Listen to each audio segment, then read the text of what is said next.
now going live. We do have 3 viewers. We're going to 3. I don't know if that's... I'm one of them. There's only one in the chat.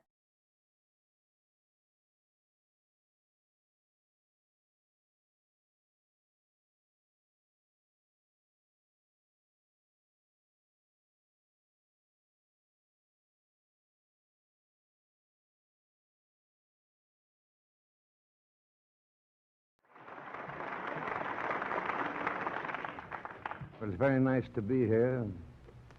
I've been asked to sing a verse and chorus of a little marching song of mine the boys adopted more or less during the war. I don't have to tell you I'm not much of a vocalist, but I'll do the best I can with it. So we'll just imagine for the moment we're back in 1917 and the orders from the front. Forward march, Doctor.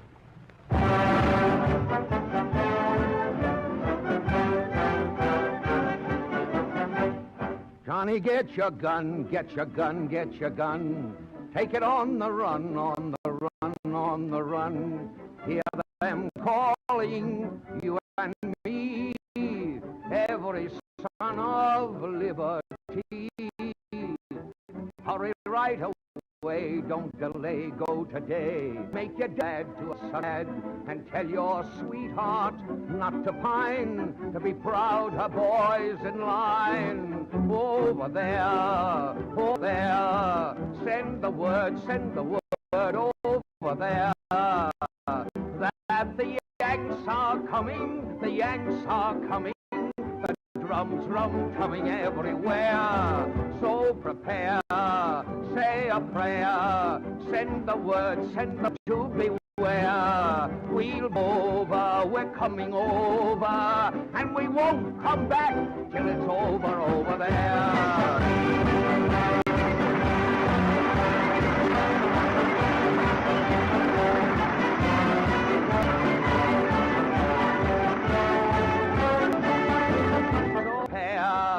Say a prayer, send the word to beware. We'll be over, we're coming over, and we won't come back till it's over there.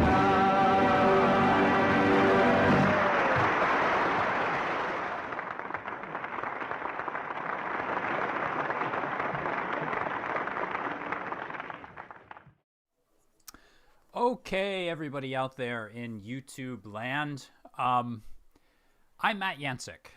I'm the founder and I'm the head game master here at Manufactured Myth and Legerdemain. Welcome to episode 13 of the FiERCE BRooD. We are an RPG actual play of historic fiction. So in each and every episode, we like to blend actual locations and events and historical figures from Boston of 1918 with a fictional story and fictional characters of our own creation. So for those of you that are watching and listening carefully, you might notice quite a few historic Easter eggs that are planted every so often throughout our story. So if you do notice them, please don't be afraid to speak up in the chat. It's all just part of the fun. So as always, tonight I am joined by 4 very good friends of mine. Let's go around and see who is who and what is what. So, you know, I feel bad. Frank, I always end with you. How about we start with you tonight? Frank, can you tell us a little bit about your character, who you're playing? Let's do it. All right. I am Francis Murphy. Go by Murph or Frank, whichever one's easier. They're both one syllable, so Yeah, the game master should be able to handle it. Hopefully. I am a veritable mountain of a man, middle-aged, a one-time police officer decades ago, now erstwhile night watchman, but I am still a warrior, and I am still licensed to carry. So my role in this fine band is to be more of a fighter and not very intelligent one at times. I like it. I like it very much. So you're a fighter, not a lover. Is that? I'll have to think about that. Oh, you'll have to think about it. Yeah, and it will, judging by your intelligence level, that may take a while. But thank you very much, Murph. We look forward to seeing more from you later on in the episode. Let's continue around to my good buddy Jared. Jared, can you tell us a little bit about who you're playing tonight? Sure. I'm Thomas Brandon Dietrich, usually goes by TBD. I'm a graceful explorer who learns quickly, according to the rule set here. He is a field scientist who has stumbled across what he thought might have been a great dream job almost with the Harvard Medical School that has now somehow blossomed into this extra dimensional war that we seem to find ourselves in. So, all right. Excellent. Thank you very much. We look forward to hearing more from TBD later on in our episode. Let us continue along to James. James, tell us a little bit about your character. Who are you playing tonight? I'm playing Vesper Evenwing, the skeptical speaker, a brooding, pallid and pale young composer of music, down on his luck, a bit of a con man who keeps his very trusted friend, the little cat Mars. I was going to say, and you know what, ladies and gentlemen, I just learned tonight. I sort of probably knew this, and you probably mentioned it. Your cat's actual name is Mars. I'm stunned. I was Mars stunned. actually exists. Yeah, and was brought into this 13 episodes in, and I had no idea of that at all. Next up, last but not least, we have my good buddy Steve. Steve, can you tell us a little bit about who you are playing tonight?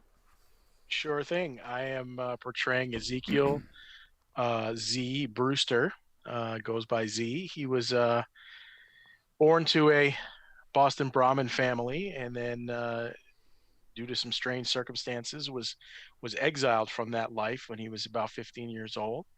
And after jumping into a foster home, he found himself studying at St. John's Seminary to become a priest. And as things progress in this story, he's now on sabbatical, and some of those mysterious circumstances manifested themselves in last week's episodes, where he suddenly burst into flames and seems to have control over those flames. Yeah, we really So got that's to where see we are. it. That was the first time, right? That was the first yeah. like, public manifestation of Yeah, your talent. So of the rest of the characters, they probably had no idea of that. Yeah. Because I didn't mention it to anyone. So, ladies and gentlemen, for those of you viewing at home, and of course for us as well, because we always need a recap, let's get back to our story. So in prior episodes of the Fierce Brood, our four heroes were drawn together in November of 1918, or I'm sorry, September of 1918, at the World Series to save a boy named Pascal and his protector, Leonard Cloudy. Aided by several mysterious friends, the two were attempting to fend off a handsome gentleman by the name of Harold Coatsworth III, a representative of the Watch and Ward Society. So our heroes stood their ground, and a pursuit across Boston ensued, during which they were attacked several times by creatures called skin dogs, supernatural beings that wear the skin of humans. So eventually our heroes escaped, with Pascal and Cloudy's aid, to a strange, warped, parallel version of Boston called Tremontaine, literally built on the leaf of an enormous vine in a world known as Vagaver. So the city of Tremontaine was filled with strange and exotic creatures and presented itself as kind of a warped mirror image of Boston. So there, our four heroes were met by Mark Twain, yes, that Mark Twain, who introduces himself, however, as Mr. Haley and claims to be one of the leaders of a group called the New England Society for the Preservation of Antiquities. Our heroes are offered membership, sent back to Boston, and placed in contact with Dr. Farley, a distinguished scholar with Harvard University who acts as a contact, advisor, and quartermaster for our heroes. So upon returning to their homes and places of work, however, the four discovered that what seemed to have happened over a few days in Vagaver had actually taken months back on Earth, and it was now mid-November. The Great War had come to an end, the pandemic had gotten worse, and the world had moved on. So, dealing with separate issues, they eventually regrouped to investigate Boston's Sunshine House, a home for wayward children.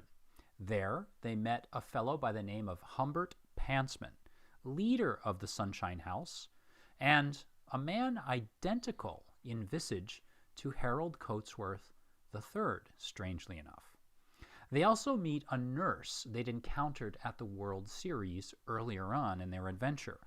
This nurse and another by the name of Priscilla introduce them to Humbert Pantsman, who claims to have seen Z and Murphy in a vision.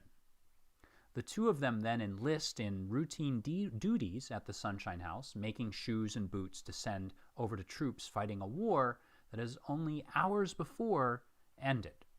A search of the bowels of the Sunshine House, however, reveals a kind of laboratory where the sinister creatures known as the skin dogs, mentioned earlier, are manufactured.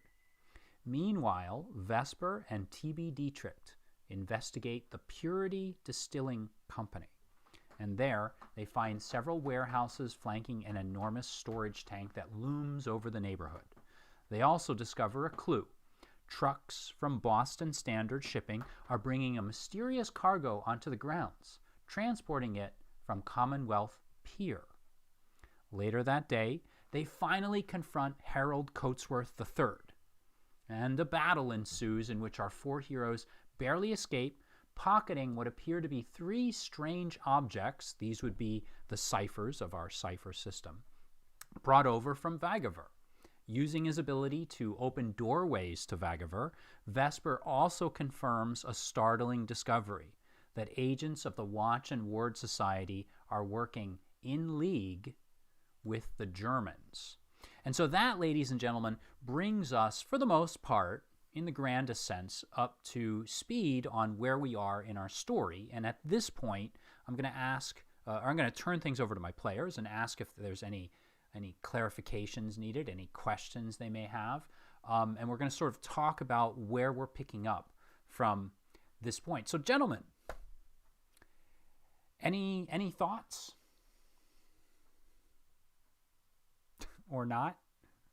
Or I'll sit here and uncomfortably sip my tea. Vesper, are you fully back in our world, or do you still have an eye in the other?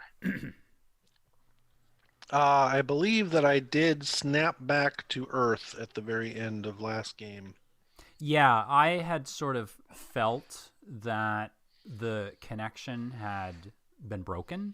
Okay. And I think it was a limited use that you had that ability for. And we had, for climactic purposes, I had sort of severed the connection. I'm always willing to go back and maybe retcon that a little bit and work on that if we want to, if there's something you thought of in the week since we No, played. I had made a note that I snapped back to Earth, and I said, the Great War will rage on. Yes. The implication being that you had seen the Germans working together with Vagavurians on something of which you're not quite certain at this point. Is there anything else anybody wanted to ask about or clarify at all? Is Steve out? Did he rectify his fire issue? Yes, I doused the flames. They're gone. Is there any residual flaminess to you? No, Or burning, smoldering? No. Only the melted snow around me wherever I walked. But my clothing and everything is fine. It was all treated.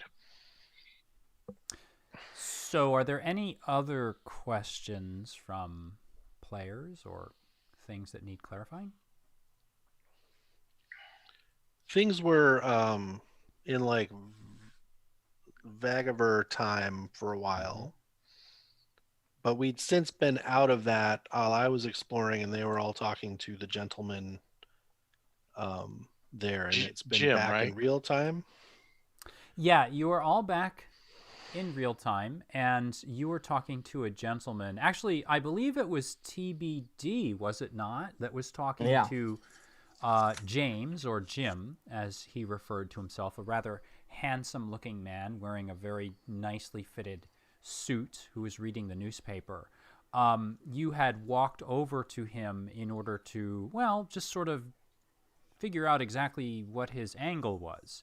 You had sensed him using the vision that you have, your Vagavurian vision. You had sensed him being non-human, but you weren't quite sure. So he was human in appearance, but seemed to be otherworldly. So he had told you a few things, very obscure things. And he had actually witnessed the battle that you had with Harold Coatsworth III and his 3 skin dog, or the 3 creatures. I don't think I actually called them skin dogs, did I? I probably just called them creatures, or They were goons. yeah, they were goons. So at this point, however, he has actually walked away, leaving you kind of on your own. The lawn of the Boston Public Library has now kind of returned to the way that it was before. There are some odd things about, like the area of melted snow and maybe even the tracks that you've left that have, in Earth time, they have just sort of instantly appeared. In Vagavurian time, it was something completely different. Or I should say in fast time, which is essentially what happened when you froze everything, when everything around you froze. So at this point, I want to remind the players of a few things that they had kind of investigated, and ask again if there's anything that they need clarification with.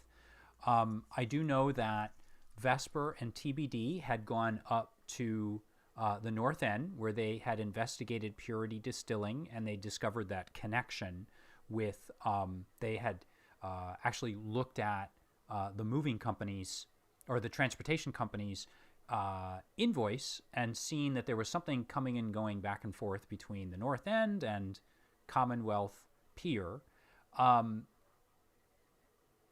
So it's kind of up to you guys. Well, they're not real fond of Z or me. I like that. At Sunshine House, we kind of beat feet out of there pretty quickly, but like Z told us, there's some pretty bad stuff going down there. And I don't know if we have forward-thinking plans or what our next steps are, but if nothing else, we should bend our mind to that. You guys want to go check in with Farley? Considering the last time we tried to contact Vesper and we lost the connection. Up in Harvard. Yeah. I want to make sure that Zed is okay, and I move over and I touch his clothes. I want to see if they're still hot or burning or anything, and kind of pat him down like he might still be aflame. I assure you, Vesper, I'm fine. I never told you guys this because I've really never told anyone, but since my teenage years, in high stress situations, that flame can happen. But this is the first time that I had control, and I caused it to happen. I don't know if that's a remnant of being touched in Vagavur, or maybe the powder is provoking these abilities, but I have full control over something that was a curse of mine, and now I feel it's a gift from God to stamp out this plague known as Coatsworth and the Sunshine House and its skin dog manufacturing plant. So I've been given this gift, and I know that you guys also are soldiers in this war that we've taken on, and I think we need to press forward. I don't think we have time to delay. Now, Vesper, did you were you able to see Coatsworth in Vagaver, or what did you see? Yes, it was miraculous. I was able to follow him and his minions. He was there in Tremontaine and found just a ramshackle apartment, and inside there is definitely the connection of the war in Vagaver with Earth. And just as you had discovered beneath Sunshine House, it seems on Earth there is the construction of troops to fuel the war. He passed through a door to get there from Vagaver, but it looked as though this enormous laboratory was housed on Earth.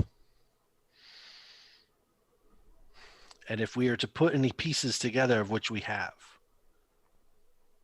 it must be fueled by the encephalo powder that's being shipped. From the distillery. Yeah, I think so. From the Commonwealth Pier.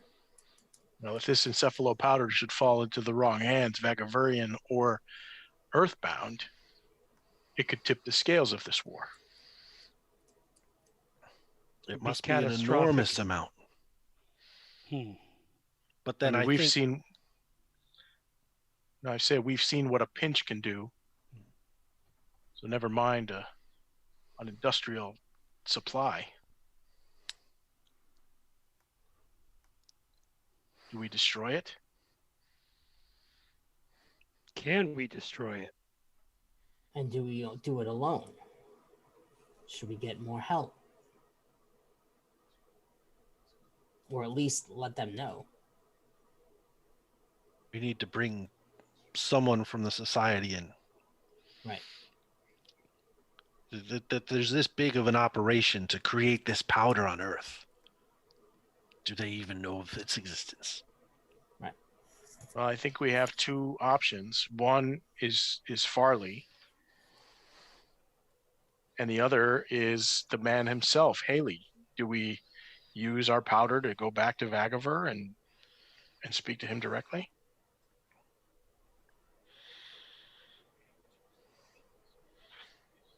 Well, if we're going to go that route, why don't we go to Vagaver and continue to fight this guy who's clearly injured? If he had passed through that door, he's not in Vagaver anymore. No. He seems to be an agent on Earth for this Vagaver faction. So maybe he has to be stopped here. Maybe that's why we were brought here. Well, we have two evils, and I think they both need to be stamped out. One is the Sunshine House factory, and the other is that encephalo powder. I don't know what Farley would know if he knew about these things. Surely he would have told us.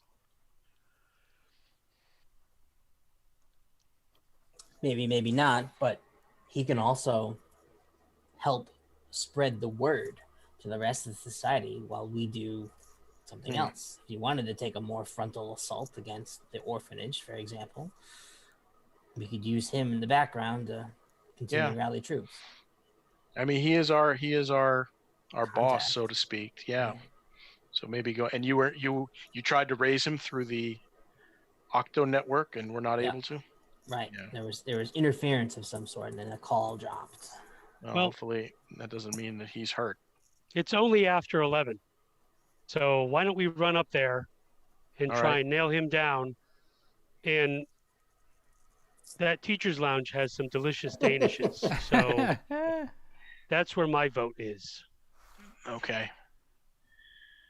I'm fine with that.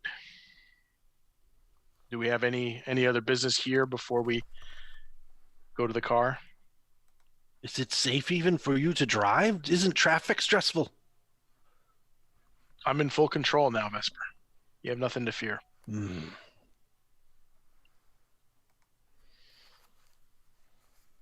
So is that what you are now deciding? You would like to go back to see Dr. See Farley, Farley. at Harvard University at the near the Radcliffe Quad.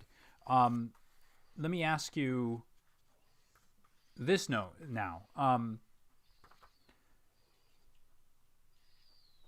Well, maybe I won't ask you that. It's up to you. It's up to you. It's probably better to leave it up to you. So you're gonna head to see Dr. Farley, who, as you recall, just to sort of bring those who are watching up to speed and to remind everybody here, Dr. Farley is in fact. I'm sorry. I'm watching our private chat. This is very funny, but my players are telling me that they can smell an intrusion somewhere. Maybe not. I mean, I like to run things in the fair way. That like wasn't as obvious as, are you sure you want to take this action? But it was in that same realm. No. So in this particular case, I assume that you're going to take the car back to Radcliffe. It'll probably take about 45 minutes to half an hour or so. And then in the meantime, is there anything else you want to take care of? Because I can just jump directly to Radcliffe. You can head back to Harvard and then in the meantime, let's do an inventory of our ciphers. Yep. What did we have before, and then how do we identify the new ones? So here's what we'll do. You are driving the world's first smart car in the form of the magic carpet that looks like whatever car you want it to look like, and also gives you quite a bit of space there underneath in the belly.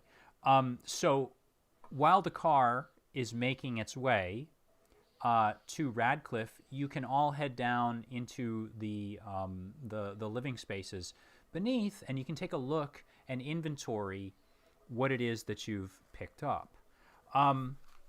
So who's got the ciphers? I have 2 of them, and TBD has 1 of them. Yep. Okay. So what I want to do there's no reason to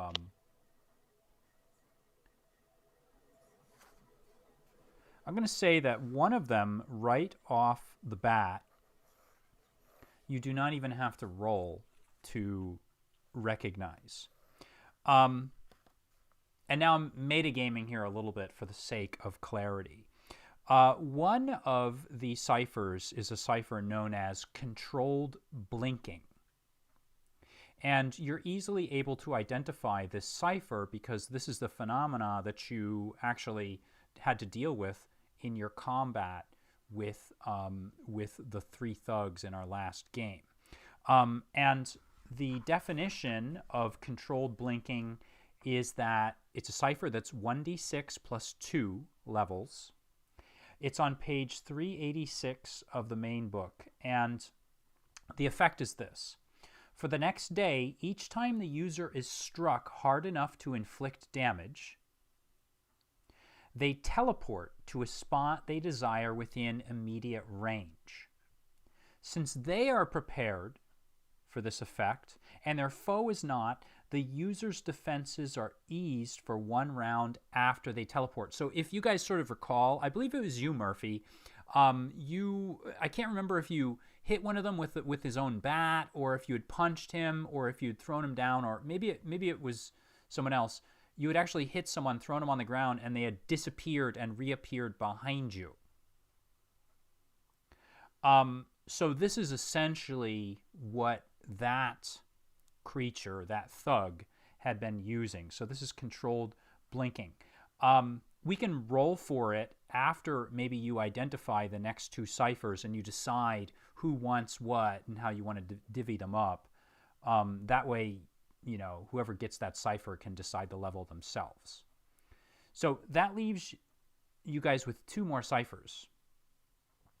Do any of you have some sort of identify cipher ability? Not you, Murphy? Not you with your high intellect? The identify skill. Trained in identify. I would accept, the judges would accept that. Okay. So if you want to roll for the other 2, I'll ease the task by 1 because you're trained in that. Is there anything else you'd like to do in order to help ease the task?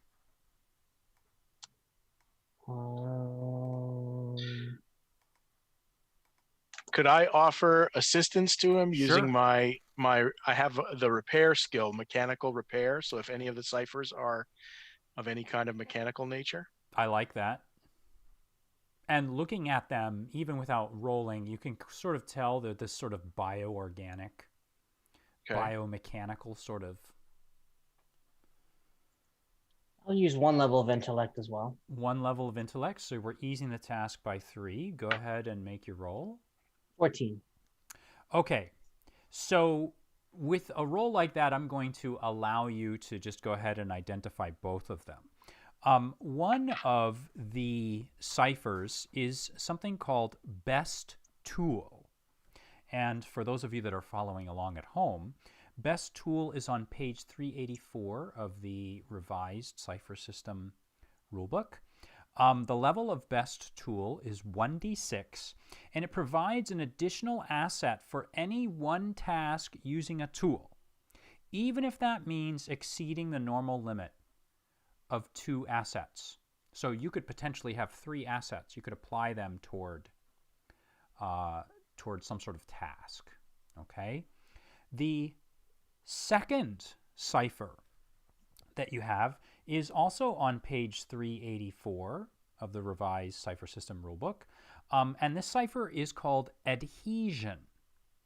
It is level 1d6. And adhesion allows for automatic climbing of any surface, even horizontal ones. It lasts for 10 minutes per cipher level. What page is that on again? 384. So you have Best Tool, Controlled Blinking, and Adhesion are what you got off of those 3 thugs. It's up to you how you'd like to now sort of, and you're free to I mean, if you want, I mean, there's no reason why you all couldn't pull out your ciphers and start sort of negotiating with each other and trading them around. But it's kind of up to you guys how you'd like to distribute them. But the one thing to remember are your limits. Some of you have a limit of 2 ciphers. Some of you, I think all of you have a limit of 2, except for Z, who has a limit of 3. I agree. What are the other ones that you guys have? So I have one that's it's called, I think it's like flesh repair or flesh regeneration. It's like a healing one, tissue regeneration. Okay. And that's what I have. Don't you have a weapon, Murph? I've got a subtle cipher of disarm, and the one I found in Vagaver is spatial warp, which extends the range of another cipher out to 1 mile. That's right. That's actually a pretty good one. Any more than that, my pockets get hot. That's right. In a bad way. I have the lightning wall projector, a 30 by 30 foot wall of lightning bolts. Right, you're got the weapon. All right. Well, that might do well against the house, right? The orphanage. I'm not sure how to place it, whether it's like vertical or like on the ground. I don't know. We could play with that. And we can shoot it from a mile away. Yeah, actually, yes. Drop it on that's the right. top of the house. You could safely stay on one side of Boston and Well, it is fire filled with children. I don't know if that's the best. That's true. Yeah. And Matt, if I'd like to use a recovery roll for during the trip, if that's okay. All of you are free to do that because the first recovery roll is just an immediate thing. So unless you made a recovery during combat, you are free to make one quick recovery and then a second recovery after 10 minutes. And I'm going to say that when you arrive at Radcliffe at Harvard campus, I'll call that an hour, and I'll say that you can make a third. but Oh, all right. let's That's arrive at gonna be- Radcliffe first. That's going to be more than I need to get back up. All right, cool. So what do you think, TBD? Which one strikes your fancy?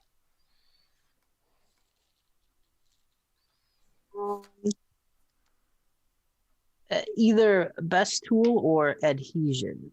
I was thinking the controlled blinking might be best with Murph, but I could go. I'm open. All right. Well, Murph, do you want to trade the controlled blinking for the disarm one?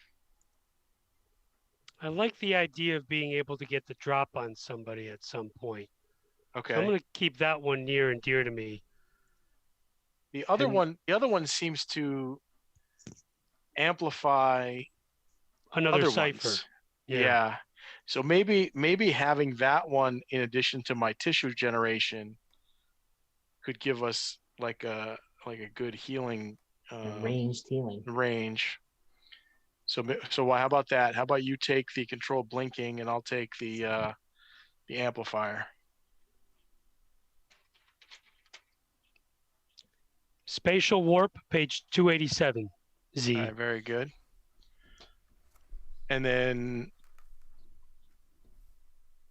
Jared, you said you thinking the tool one, or are you thinking Either was that the- or the adhesion. And I'm I actually mean, gonna go ahead. Yeah, I'm open to either one, Jared. I'll defer to you. I'm actually gonna go with adhesion. I think that I can Okay. scale some walls and use some of my other stealth and movement capabilities and be able to go sort of anywhere. And then I have ranged fighting to begin with. So Cool. So, just to clarify one thing, spatial warp is on page 397. Sorry. Yeah, that's 397. Yeah. I'm totally fine with that. I just don't want to. I don't want anyone to, like, at a critical moment to be like, "Oh my God, where is it? What? I don't know how does it work? I don't know." So it's 397. I was also worried. Just for those of you following along at home, I'm a huge Numenera fan. Numenera is like one of my favorite. Actually, it's probably my favorite game, and I've actually been swiping stuff from Numenera. So I worried there for a moment that I gave him a page number from Discover Your Destiny or something, and I didn't tell him about that. But it is 397 for spatial warp. Actually, while all four of you are identifying these ciphers, a little chime rings inside the cabin, and you recognize this chime as something that's kind of calling to you, Z. And the voice of the vehicle speaks up and asks whether or not you would like to store any of those ciphers and whether or not you need any help identifying them. Well, I don't think we need any help identifying, and as of right now, it's good to know that we can store them in case we pick up some extras, right? So the vehicle informs you that it can store up to 5 ciphers. wow. Safely. Who's that's- taking the tool? I've got the tool. You've got the tool. Okay. Yeah, because I can do 3, so I have the tool and the spatial warp. Okay.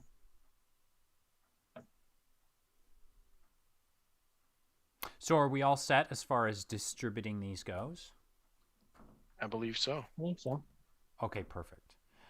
So with that, you eventually do make your way to Cambridge, across the Charles River, where the Harvard campus can be found. The vehicle twists and turns its way through the streets, and it is now around, well, to be honest, it's now around high noon as you approach and park on a street.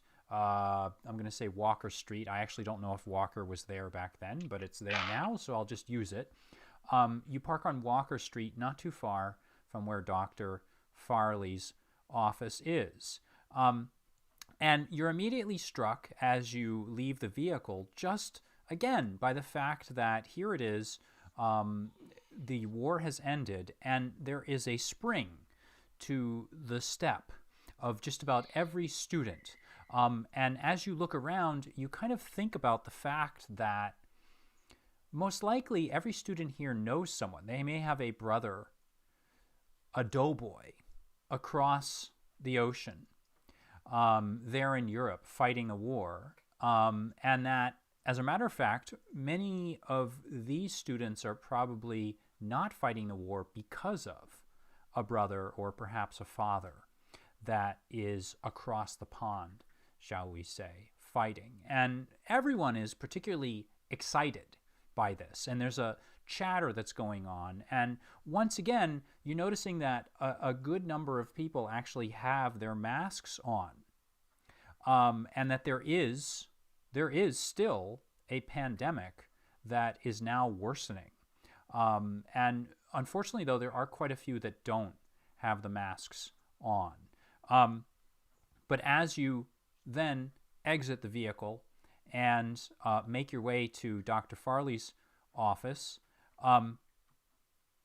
you spot someone walking a dog. Tell me it's not Reggie.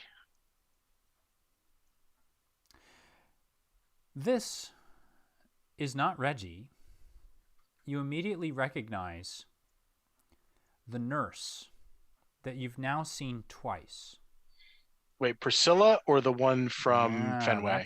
That's the question, right? This is the one from Fenway, not Priscilla. She's walking a rather odd-looking dog across Radcliffe Quad, which is just an open, green, spotted with maybe snow and perhaps a little bit of mud. Hey, TBD. Yeah. We saw her again at the Sunshine House. Why don't you put those specs on and see if she is perhaps otherworldly? Yeah. I will activate the goggles and check out both the nurse and the dog.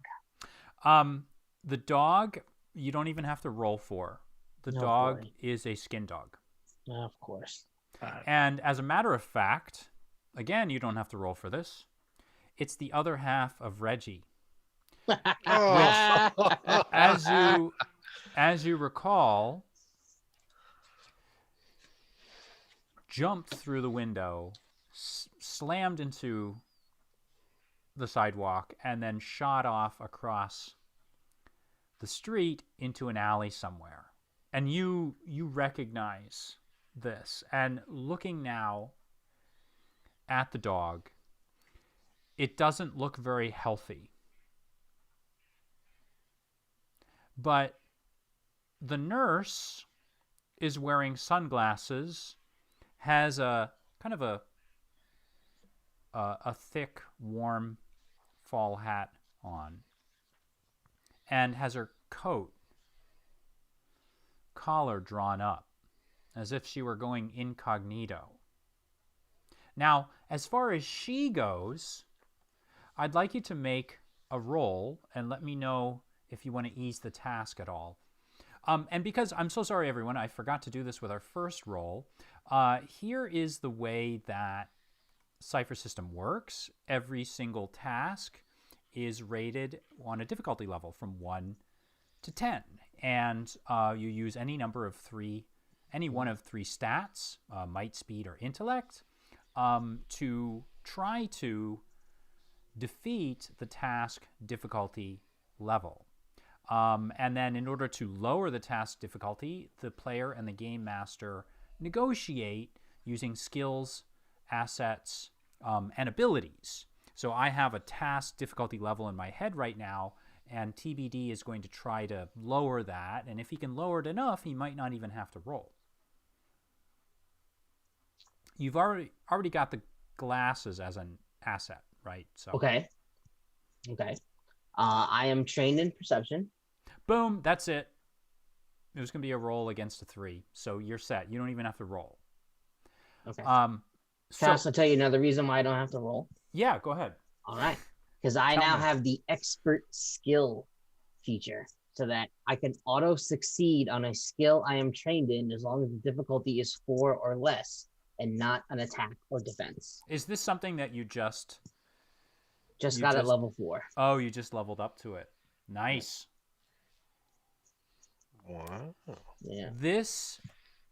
She is a human. Nurse is human, huh? Yep.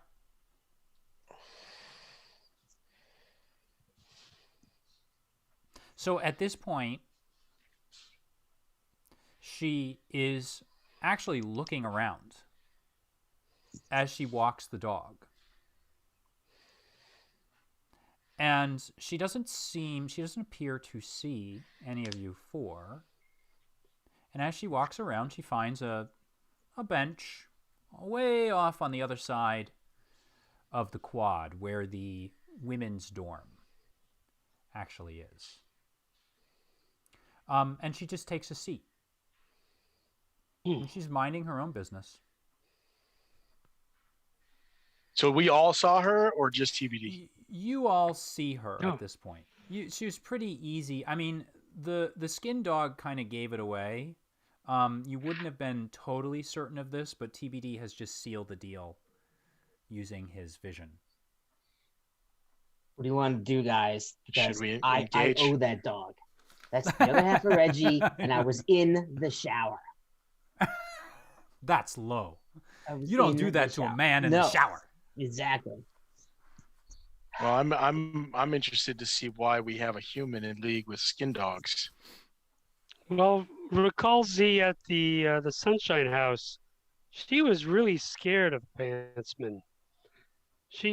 Yeah. We had to play with her mind a little bit, which is no small feat for me. But she was not necessarily with him, but there in his employ. So this may very well be something like go walk the dog or go retrieve the dog. I don't know if I would counsel confrontation or if we stake it out and see if anything happens while she's sitting on that bench. I wonder if she was here to see Farley.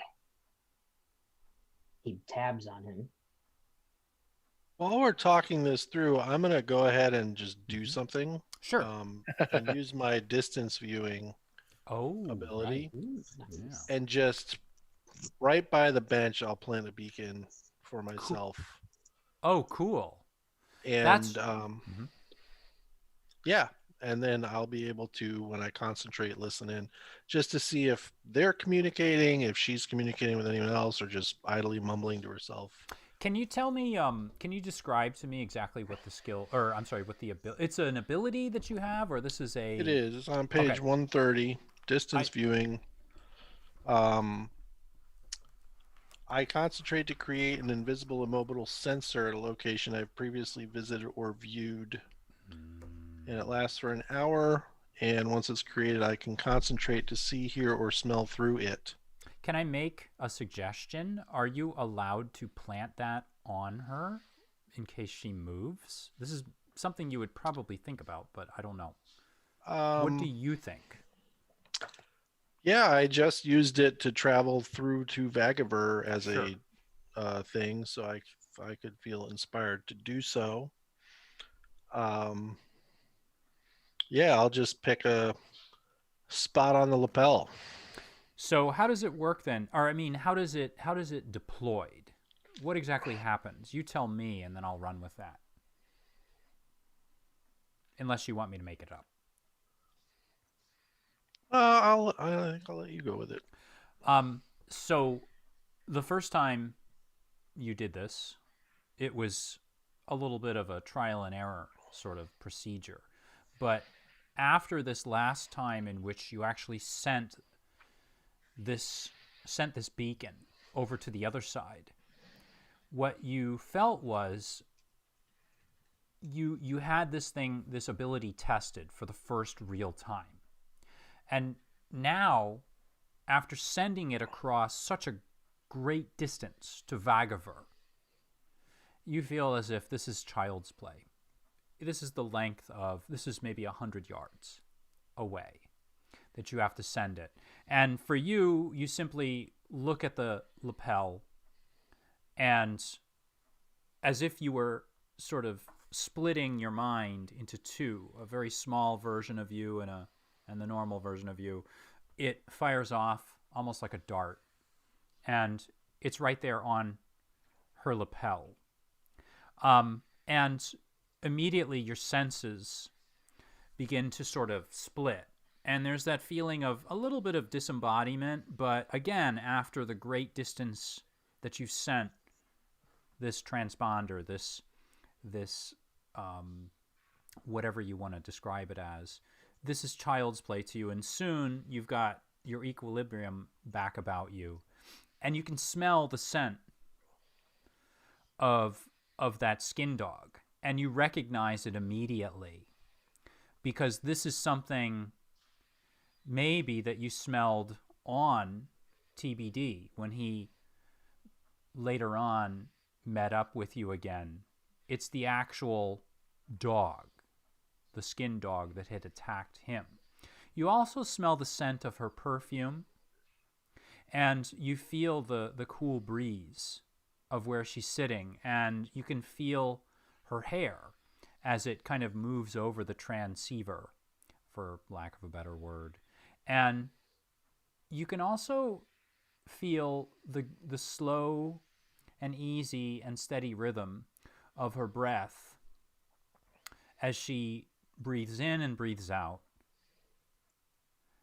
And then as the transceiver kind of gives you a view of what is going on, you might even detect, you're not sure if it's your imagination, but it almost appears as if her hand is shaking. But you're not really sure as she holds the leash. So that's pretty much what you get, unless there's something very specific you want. That's good so far. I'll interrupt with whatever the discussion is. Say, oh, Harvard, I thought it was you that smelled like this, but it's the dog.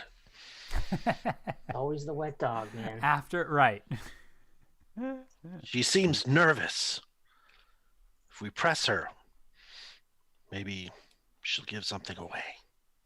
But I'm monitoring her. I see and hear everything she is doing. Can you still travel while you're monitoring her? Yes, but I'll take breaks to check in.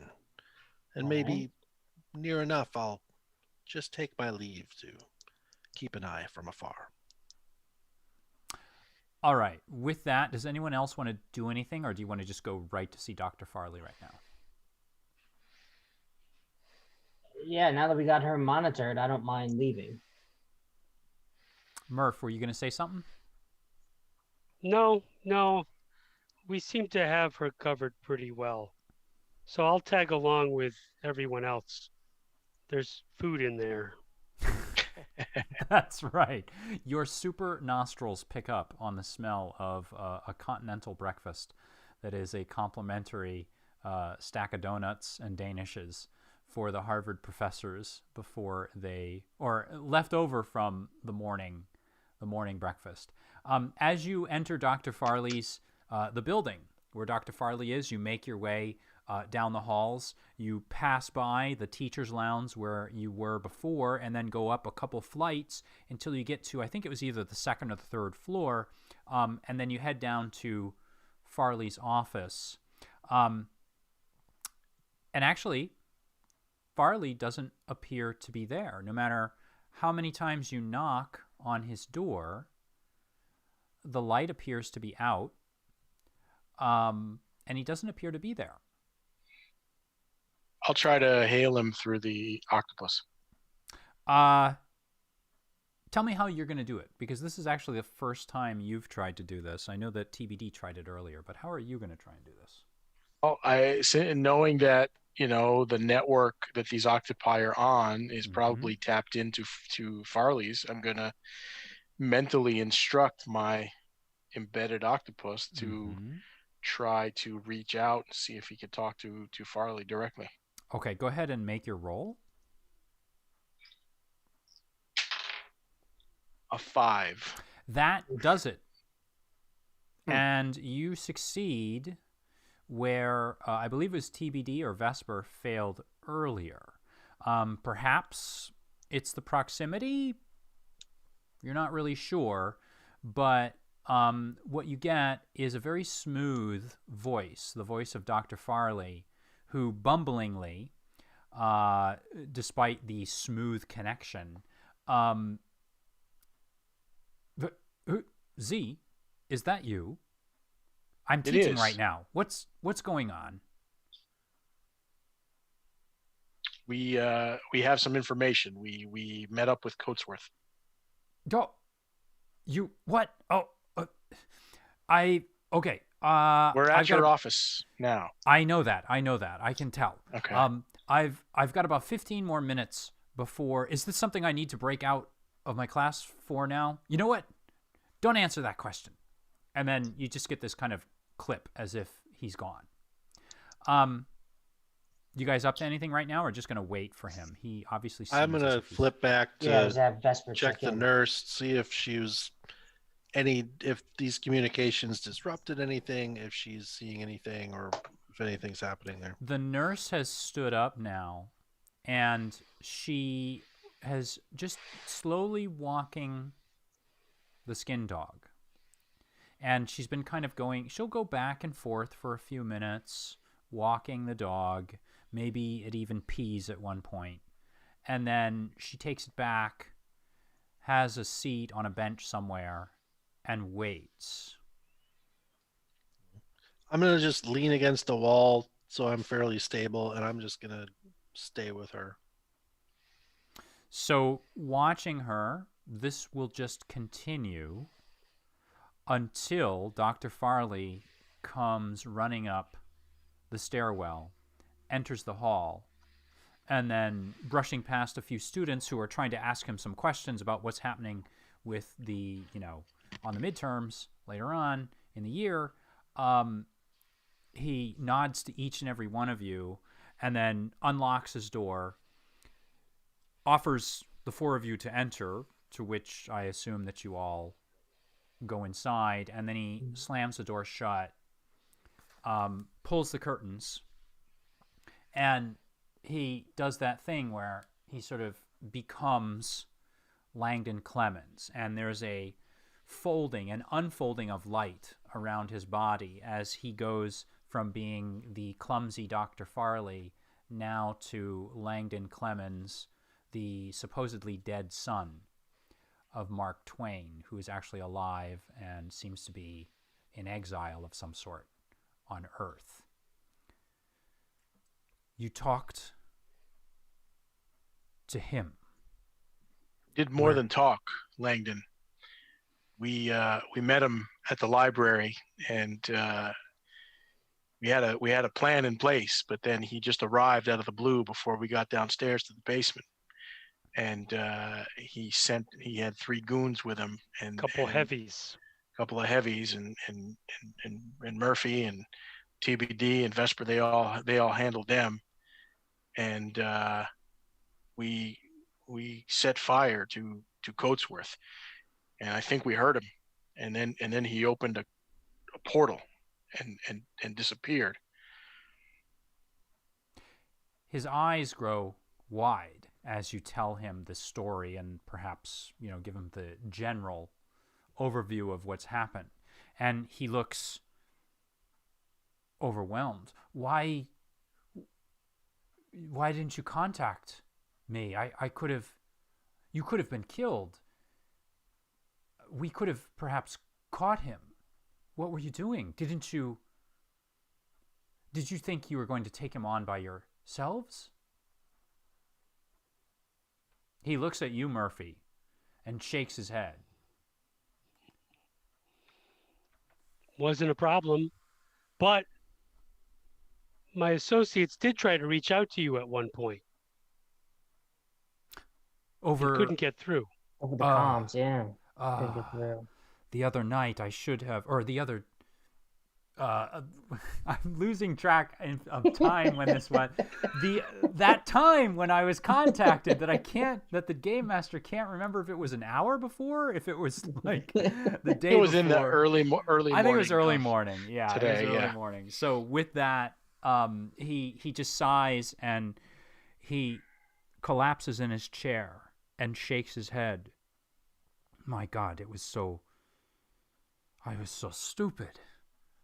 I've been in class this morning. I should have known. It's the distance, perhaps for the four of you using these communication devices for the first time.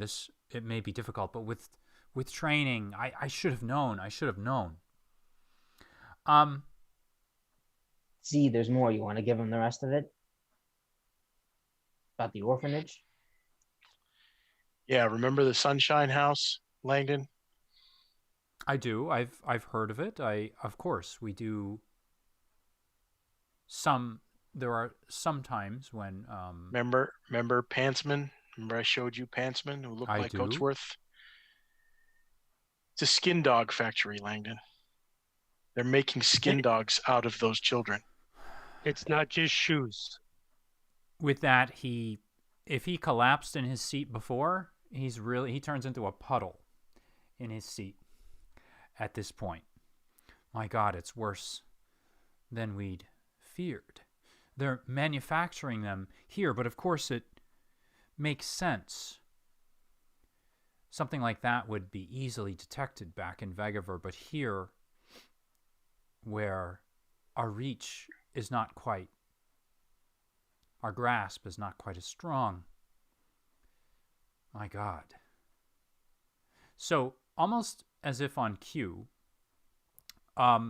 you, Vesper, notice with your kind of double vision at this point, the skin dog that the nurse has got at the end of a leash begins to growl and perks up its ears. I'm sitting in a chair in the corner of the office, and I kind of have a faraway look as I'm dealing with both these realities. And I snap back to the group. The dog is agitated and is growling now, and I'm going to flip back to keep an eye on it. So, how do we want to do? Well, okay, let's just continue with the conversation then. What else would you like to inform Langdon Clemens of, Dr. Farley of? Are we going to give him the whole story? Yeah, I want to give him the whole story of the fact that the nurse is walking a skin dog outside, how we've known the nurse, and then also the connection between the distillery, the fact that we believe they're making encephalo powder based on our conversation with Jim, and the fact that it's going stops out you at that. on a pier. Jim, who is Jim? I have his last name, I think, somewhere. We'll describe him. I'll describe the business card that he showed me of this steamboat. He looks almost relieved at that. You spoke with a man named Jim who gave you a business card with a steamboat on it.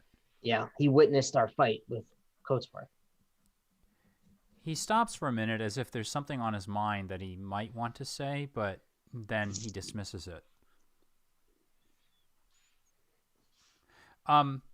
Let's go to Vesper, whose double vision. The skin dog is growling, and it's now kind of turned its attention towards one end of the quad. And you're not quite sure. That doesn't match where we are, does it? No. It's essentially the skin dog is looking past perhaps the window. Like if you stepped up to the window right now and you looked out, you would look to the right and up to the top of the quad where you would see the nurse with the skin dog. If you look to the left, that is the area that the skin dog is growling. I'm gonna use my goggle vision and see if there's any Vagaverian doorways that have opened in the area where the dog's looking at. Go As if ahead. perhaps someone just got there at sensing it. Okay, so I'm going to ease the task 1 for your vision. Is there anything else you'd like to use to ease it? You're standing up and you're going to like walk over to the window. Is that correct? Yeah. I'll Okay. use the asset of my magic doorway vision. Yep. This is a tight situation. I'm going to expend effort on it. Mm-hmm.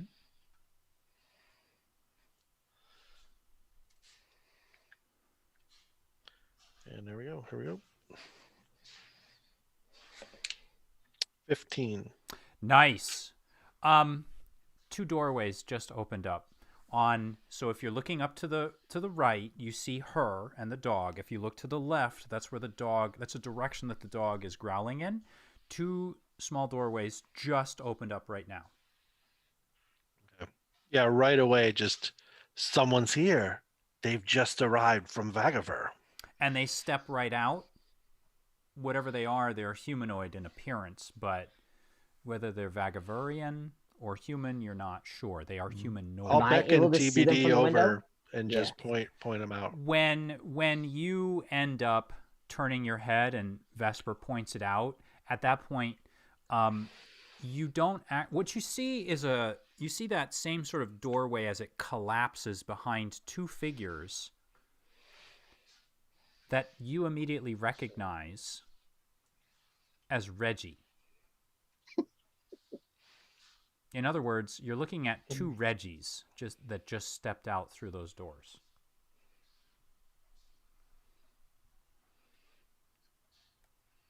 And now, as you're watching in real time at this moment, you can kind of see out the window and you spot where the nurse is, and she's with the skin dog, and the skin dog starts like growling, and she's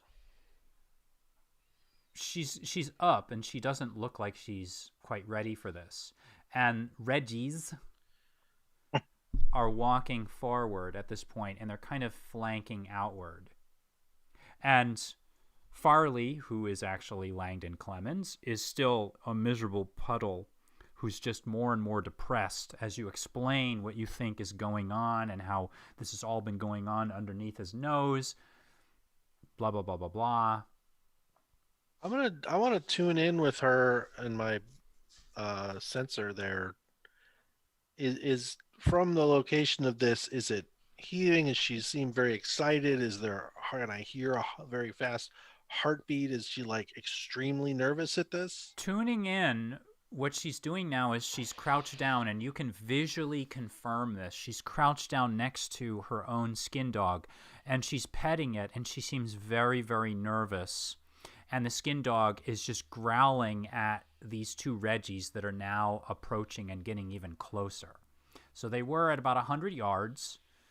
I'm going to just say they're at like 90. Yeah. Murph, Z, do we want to go save the nurse? We need to intervene. Something's going on. Yeah, she seems all right. All right. I want to make a break for it. Let's go. Are you just leaving in the middle of all this? Like as he's like down like a puddle? It's fine. Yeah. He's not. It's. Yeah. Hey. So all 4 of you just zoom out of there really quickly, and we'll leave you to think about it, Langdon. When he looks up, he's like, he looks confused, like you've left. So you fire yourselves down the hallway, and then you rocket down the stairwell, and then explode out the front doors of Farley's building just in time to see Reggies, multiple Reggies, 2, in front and behind, as they are descending on the nurse. And there are just a few, there are a dozen students just walking around. They have no idea what's going on. Maybe a few of them kind of stop every so often to take a look at that odd-looking skin dog that the nurse has got on a leash. But you, looking at the 2 Reggies, all of 4 of you can now see that they are kind of, you're like, okay, I recognize the gait of each step. Mhm. They would appear human to other humans, those who weren't so well versed in this, but you guys know immediately these are indeed skin dogs. They must be. I want to clap Murph and TBD on the shoulder and just tell them, well, you boys can go get her then, and I'll cast Accelerate on them. Nice. Oh, cool. So And it Nice. just Another haste. it's you gain an asset on initiative tasks and speed defense rolls, so I don't necessarily think it improves your movement speed, but in terms of acting and defending. so they now have what page is that on? Just to double check. 108. 108. Oh, perfect. Okay. Yeah, so you just spend the 4 intellect and it looks like it works. Your words imbue the spirit of a character within immediate range who is able to understand you, accelerating them so they can gain an asset on initiative tasks and speed defense rolls for 10 minutes. Nice. That's amazing. You going to go get them, guys? Yeah, I'm gonna yell out, "Hey Reggie, leave her alone." 2 heads turn at the same time. And then there's that familiar kind of growl that you've come to recognize as the sound of a skin dog that is not very happy. Murph, are you as well? Yeah, I'm going in too. And whereas TBD focused on the skin dogs, I'm going to try and channel my old policeman voice and say, "Excuse me, miss, is everything okay here?" As In a soon very as cliche manner. no, so you're able to summon that voice, and as soon as you say this, the authority behind it, and we're talking about 1918 here. There's that kind of like cracking heads sort of authority, like the sort of night watchman, or I should say the night patrolman, kind of like electricity. A whole bunch of students just like freeze and like look over at you as if like they're a little nervous about what you're about to do, and they kind of get like they get what's going on. They get it in your voice. She looks up, and as she says this, she has already released her own skin dog, which just starts rocketing forward towards. It looks like it's kind of trying to figure out which Reggie to go toward. And Z, I don't want you to feel neglected here. What are you up to, No. if anything? Or are you still back in Farley's office? No, I think I'm Confused with him. following behind these guys. I think we all kind of left Langdon, so I'm just kind of following and seeing what these guys are up to, and just ready to assist if necessary. So I need everybody to roll for initiative. And then the way that I run initiative is with I believe these are the optional simplified cipher system rules. So everybody rolls, and then I will take the highest roll, and I compare that to the level, or the task difficulty, I guess you would say, the target number of the creatures that they're facing. And then if any of the party is higher than the creatures, I allow them to go in whatever order they want. And they can actually, if you want, you can wait and go after the creatures as well. But if nobody rolls higher than the target number for the creatures, then the creatures go first. So let's just go around the table and find out what everybody rolled. I rolled a 15. We don't even have to continue. You guys are on the ball. So the 2 Reggies are they launch themselves. They're not looking at you right now, but they launch themselves toward the skin dog, and they come at it from both sides as the skin dog with the nurse moves to meet them. How would you like to intervene or step in? You guys can choose any way you want, whatever order, whatever plan you have.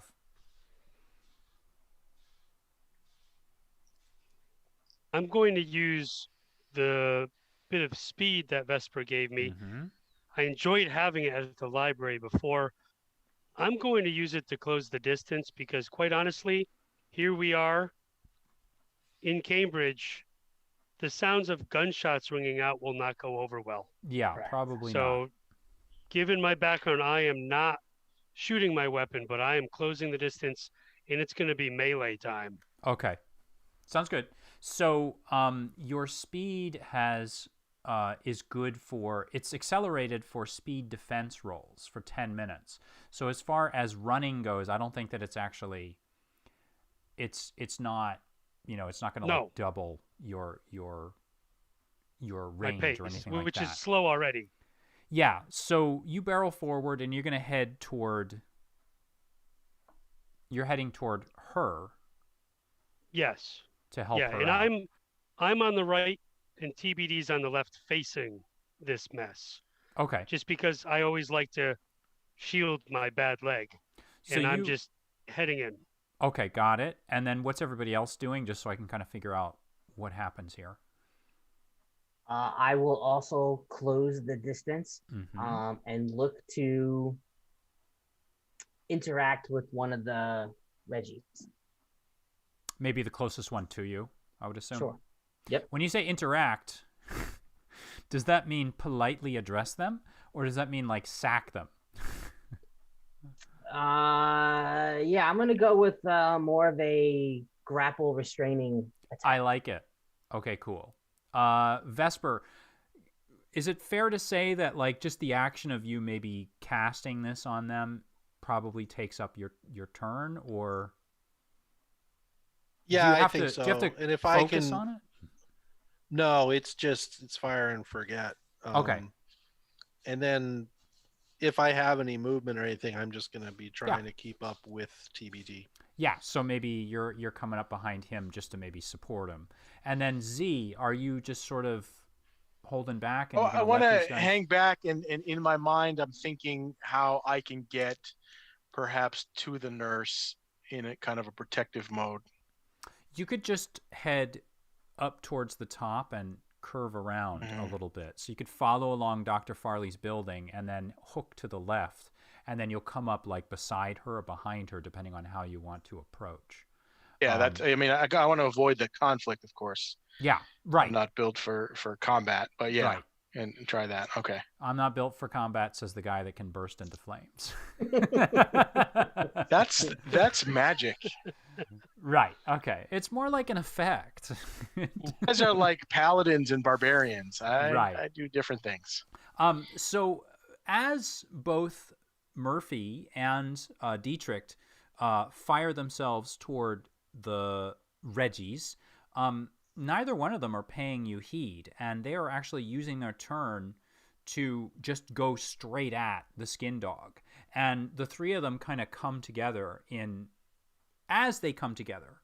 The one that's farther out, form a giant skin dog. The Reggie that is farther out manages to intercept the skin dog, and the two of them just ram into each other, and you could almost hear the bones as they collide, and you can hear the skin on that Reggie that was a moment ago still intact as it tears a bit. And you immediately recognize that kind of like those two creatures that are built into one. However, Dietrich, you sack and hold on to, and that first Reggie. Go ahead and make a roll for me to hold on to him and to keep him. So tell me how you want to do this. And Vesper, you let me know if you want to like help him out, because you're at least kind of coming along immediately behind him in a way, so you could assist him conceivably. Yeah, if I have an action available, I have something I'm gonna cast. I'll say so. We'll call that an assist from Vesper right off the bat. Okay. I know that I am not as strong and formidable as Murph, but I am pretty quick and I have balance. So what I'm going to try and do is a speed roll and continually adjust his movement and use his movement against him to sort of angle him away from the other parties. Got it. That's actually pretty cool. So that's 2. Go ahead and make your roll. And I will use a point of effort, level of effort. Oh boy, that's Mm. only a 2.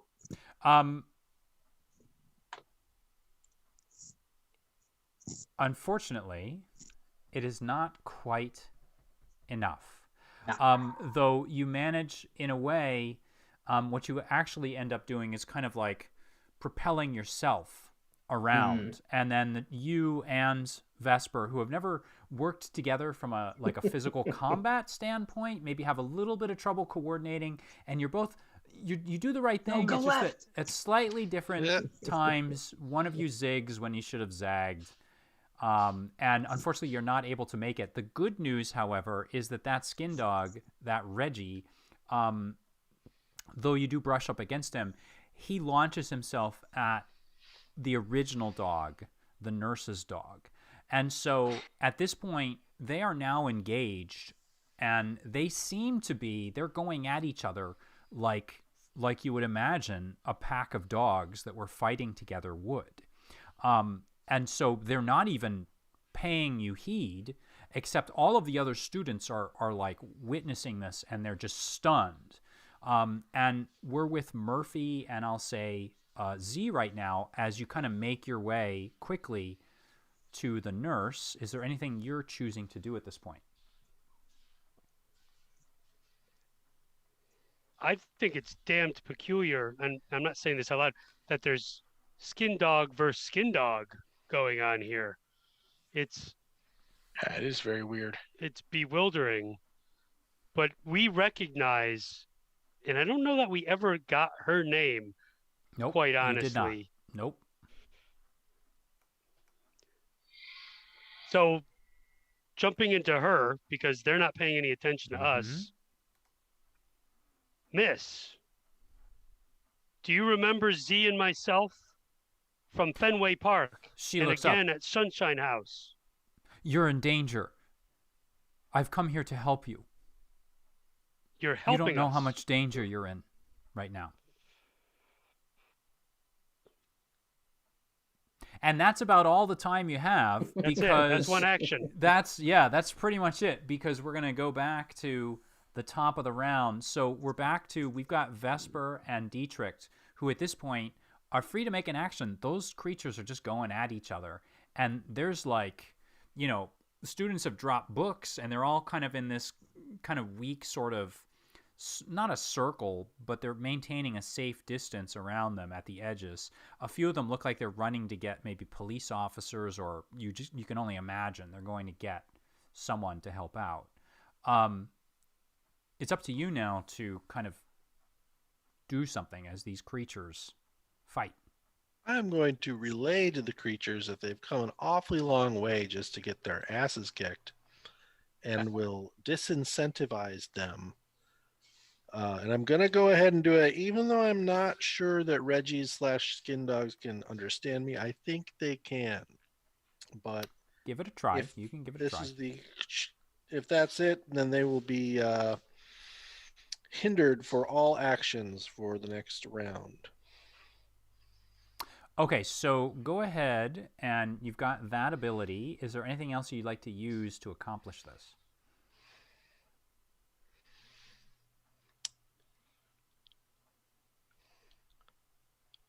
I will use the skill of persuading so they know I'm serious, Okay. and a level of effort. All right, give it a roll.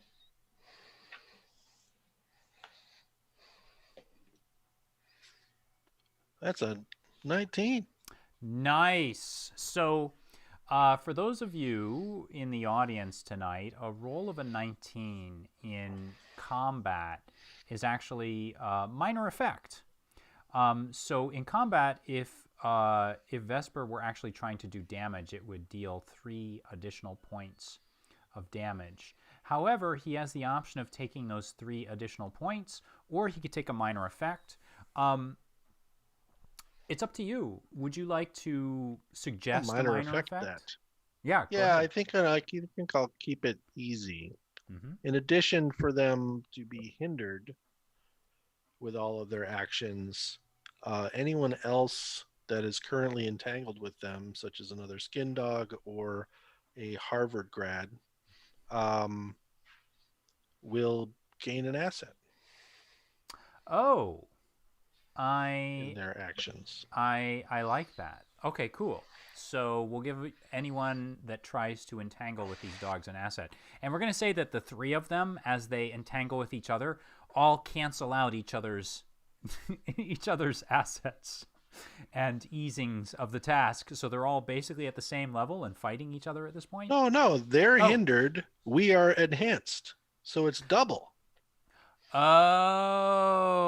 I get it now. Okay, so then go ahead. We're back to you guys. They are only continuing to go at it. And now more students are moving along and you can kind of hear people shouting.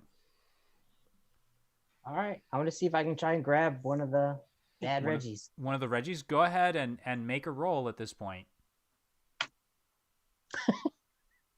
Another 2.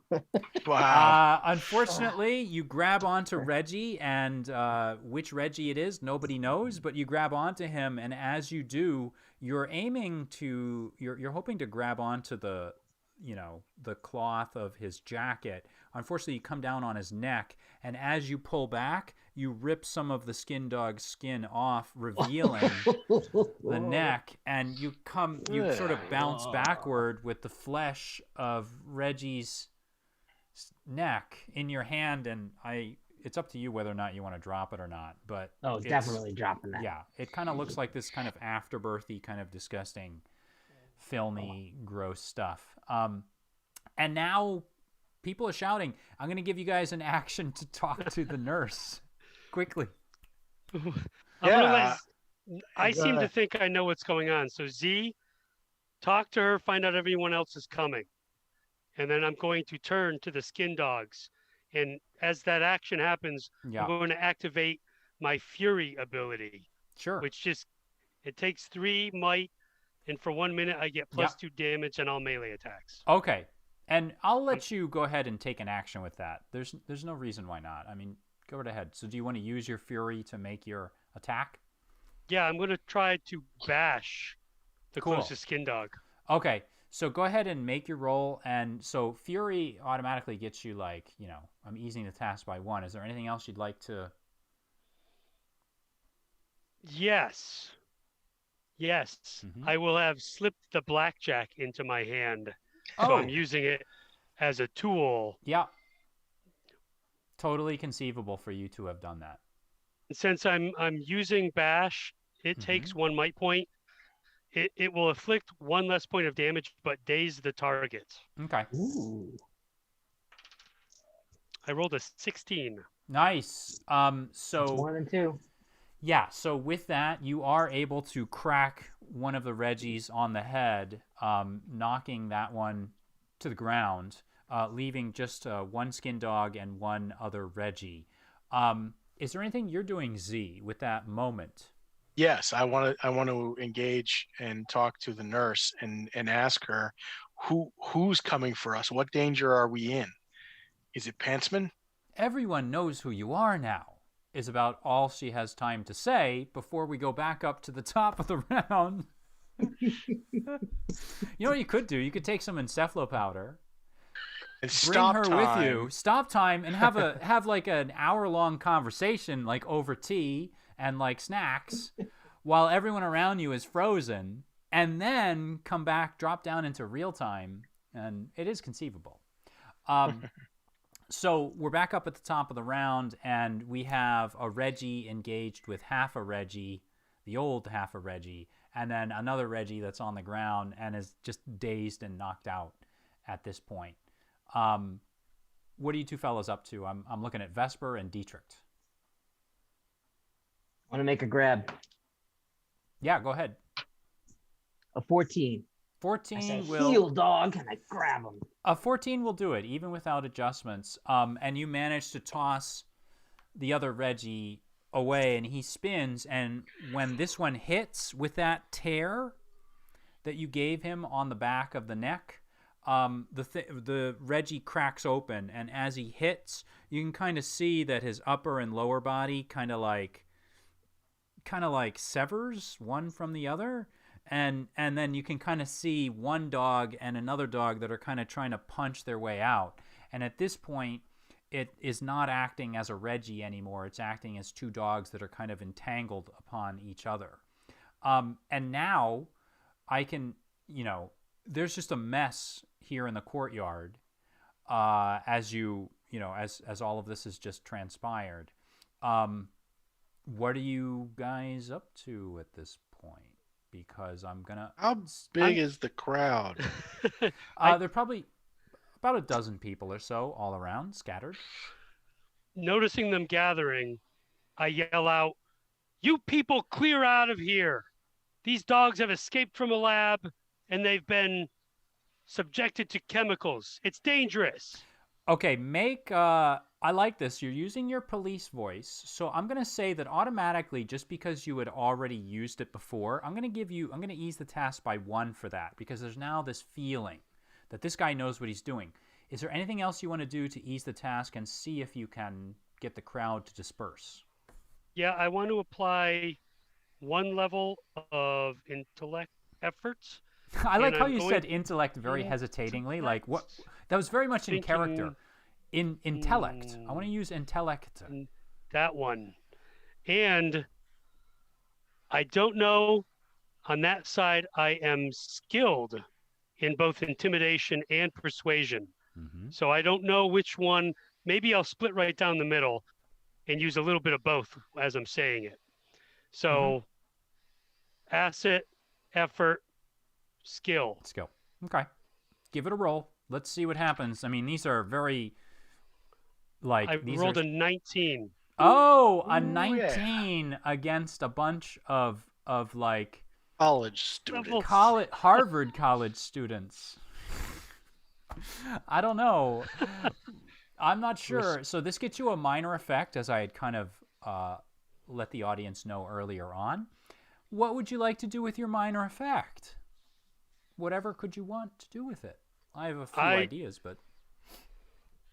Like rats fleeing a sinking ship, I want my voice to pierce everyone in this courtyard and just drive home.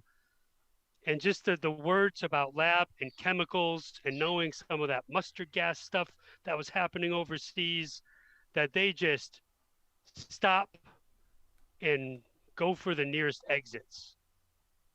So with that, I am going to give this to you. And I'm going to say that the crowd ends up dispersing. However, I want to remind you of something, and that is that there were 1 or 2 people that did run off before, or I should say, before you did this, but as the altercation was happening. So this doesn't necessarily guarantee. Not to mention the fact that you're in the center of this quadrangle. So there's a building here, there's a building here, there's a building here, and then there is Walker Street, which would be immediately, well, it is nowadays. I don't know if it, I think it probably was back then. There's Walker Street behind you. So this is, of course, a campus, but you're also in Cambridge, and it wouldn't be strange for there to be lots of people having seen all of this, not to mention the girls' dorm, looking through the windows or whatever. So the crowd does disperse, and now what you're faced with is just an awful mess here. These 2 dogs entangled that are tearing themselves out of Reggie clothing. The other Reggie that is now I'm just going to call him knocked out on the ground. And then this skin dog that is now disengaged, and it's actually shot back and comes barreling toward you, Z, and then shoots past you and goes right to the nurse and turns, spreads, digs its claws into the mud, and then just starts growling at you. And we she need immediately to clear out, guys. She immediately go ahead. I want to cast distortion on the nurse, which is you modify how a willing creature within short range reflects light for 1 minute. The target rapidly shifts between its normal appearance and a blot of darkness.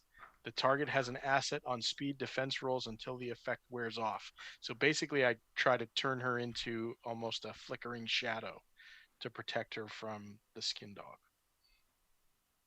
Oh, hold on. I must not have described this properly. The skin dog that returns to her is the skin dog that she had on a leash. Oh, it's not attacking. It Oh. barrels It's her dog. past Oh. you, turns, snarls at you, and digs its claws into the ground. So just to clarify, Oh, there, You're okay. the I threat, thought Z. I thought you're it, the threat. Yeah. no. I say, whoa, doggy. I'm a friend here. She gets down on a knee and she's petting the dog. We need to go quickly. Someone else may come. We've got to get out of Someone here. else do we go? will come. I don't know. I don't know. I came here to help you. I came here to warn you. You're the ones It's okay. It's okay. I have a car. A car? We need to get out of here quickly. Yes, follow me. And I yelled to the other guys, let's go to the car, guys. Let's go to the car. So is that where you're headed at this point? That's where I'm headed. Okay. Are we all following with him and leaving the dogs kind of there on the lawn to snap and bite at each other, and then the unconscious Reggie there as well? Yeah. Yeah, I don't want to deal with them. Nope. Yeah. Yeah, I mean, I really. just bark out like, You, tell Farley, we need to meet with him still. So, yeah, it doesn't make any sense to euthanize these things. So let's get out. all right. So go ahead and do me a favor here.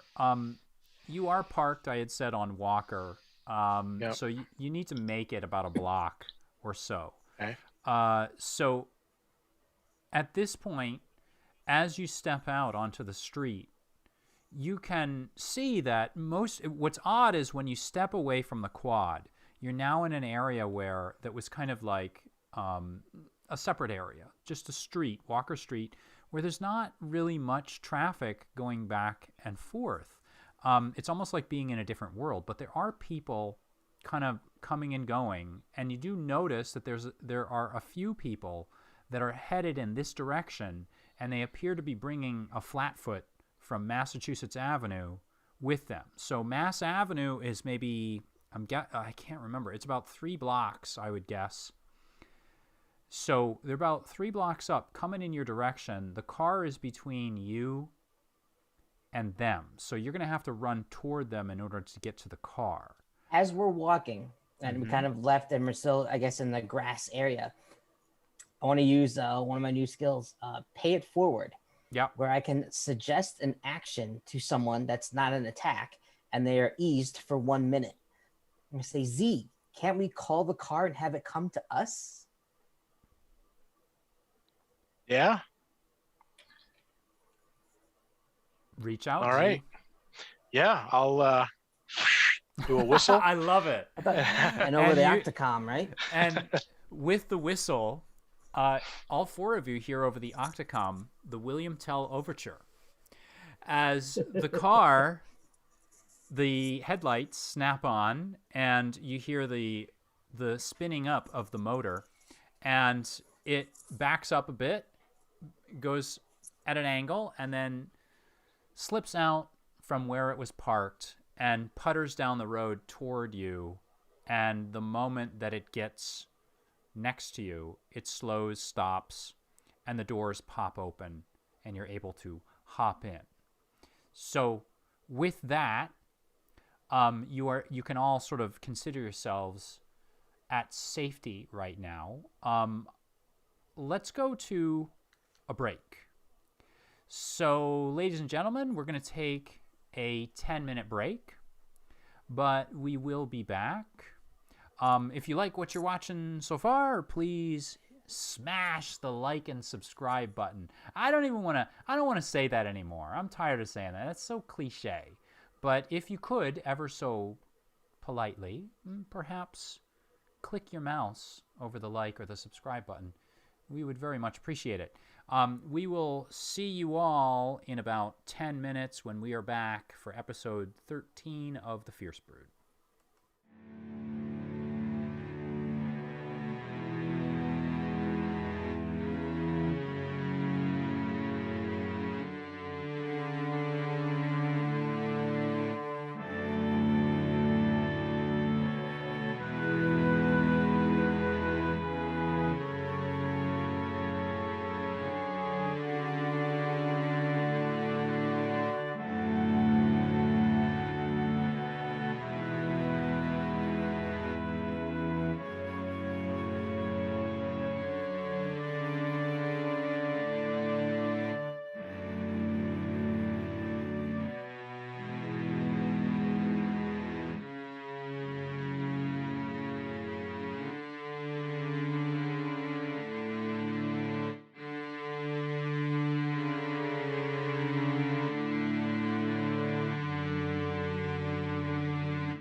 All right, ladies and gentlemen, all of you out there in YouTube land, we are back for the second half of the Fierce Brood, episode 13. So, in the first half of the show, of the adventure, our four heroes collected themselves at the Boston Public Library after engaging Harold Coatsworth III and three of his goons, and headed back to see Dr. Farley, a.k.a. Langdon Clemens. But however, when they got to Dr. Farley's office, they discovered that the nurse that they knew from the World Series earlier and subsequently from the Sunshine House was actually there with a skin dog on a leash. They discovered that she was actually being hunted by other skin dogs in the form of Reginald Winthrop III himself, who attacked. They managed to defend her and then make their escape in their vehicle. And so now at this point, our four heroes are in the vehicle, and I assume you've kind of got it set on a bit of a holding pattern here as you figure out what you want to do. The four of you are in the belly of this vehicular beast, sitting across from the nurse, and Her dog. she has brought along her skin dog, which is oozing and leaving a stain on the floor of your vehicle. Z, I'm so sorry about that. That's all right. And she now appears to have calmed down. You have each collected yourselves, and whether or not you're actually in the clear, that's something that remains to be seen. However, for the moment, you do feel quite comfortable and safe as the vehicle threads its way through Boston. She looks to all four of you, still nervous, but perhaps there's something different now to her that you hadn't noticed before, and that is a sense of calm, as she almost mindlessly, or perhaps in a way that soothes her, strokes the skin dog as if it were a pet. And it looks to her in a way that is kind of shocking. You never imagined you'd see this, but it almost looks like an affection, the same way that you might see Mars looking at you, Vesper. So too does the skin dog look at the nurse. She nods. Hey Z, can the car call Farley so that we can all talk to him? Well, we can try to hail him through the octopus thing. I don't know. I can ask the car. Magic Carpet, do you have a communicator? The vehicle hesitates at that, as if resentful of being called a magic carpet, and then chimes in. That's what you are. If you recall, I am able to enhance and boost the signal of your communications device. Sweet. Would you like to speak with Dr. Farley? Yes. And here's the sort of odd thing, is you get the sense that the vehicle is almost moving through your head, Z. You specifically. As if maybe there's some sort of a bond. It's up to you whether or not you want to say this to your other companions. But when it does so, you also get this impression, almost like you can kind of see the city in a weird sort of way in your mind's eye. And you can feel the car reaching out. And sure enough, Farley connects. And as he does, sitting in one of the extra seats there, a light sculpture bends and forms. And Dr. Farley is suddenly sitting in the vehicle along with you. That's and fantastic. he looks at the skin dog, and he jumps backward, and as he does so, you can kind of see the imperfections of the match, like the architecture and the furniture in wherever he's projecting from is not the same as it is here in the car. And for a moment, it looks like he sort of steps out of the car and then steps back into the car. But what you're really seeing is just the effects of the projection trying to compensate for his movements. My God! What is that? Is that what I think it is? Oh my God. He seems quite shocked by this. That's what you think it is. What is going on? You left my office? Next thing I know, the police are there are police officers all over the campus right now. Something happened. 2 other skin dogs dressed like Reggie's came out of doors and attacked our nurse friend here, who we saved. And now we can all talk to. And Miss, this is our 3rd time meeting. May we ask your name, even? She introduces herself as Madeline. Madeline. And nods to each one of you. And it's basically almost like not a tick, but it's something that she does kind of nervously and repeatedly as she looks from one to the other of you. And when you see her now, you have the real opportunity to actually see her, because beforehand, the last 2 times you saw her, the first time was at the stadium at Fenway Park. And if you recall, and you would recall this, Murphy, you had actually passed your hand physically through your body after time and space had been slowed down, and you had gotten some impressions of her life from that, which you used to leverage yourselves to an advantage when you went to the Sunshine House, which at this point is actually just a few days ago. And so there is something to her now. You can kind of see her as a young girl. You can see certain memories and things like that. Whether or not anything kind of is very tactile from a cerebral standpoint, that's something different. But you kind of recognize the look on her face. She looks at all of you and asks, Is that who I think it is? Is that Mr. Clemens?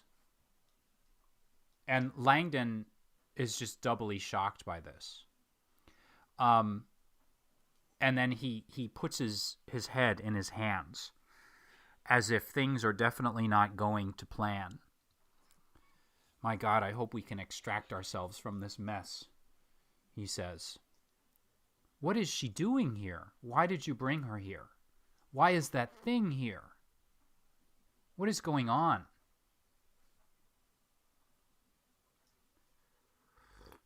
She claimed, Madeline, right, that you are here to warn us. So Madeline goes on to explain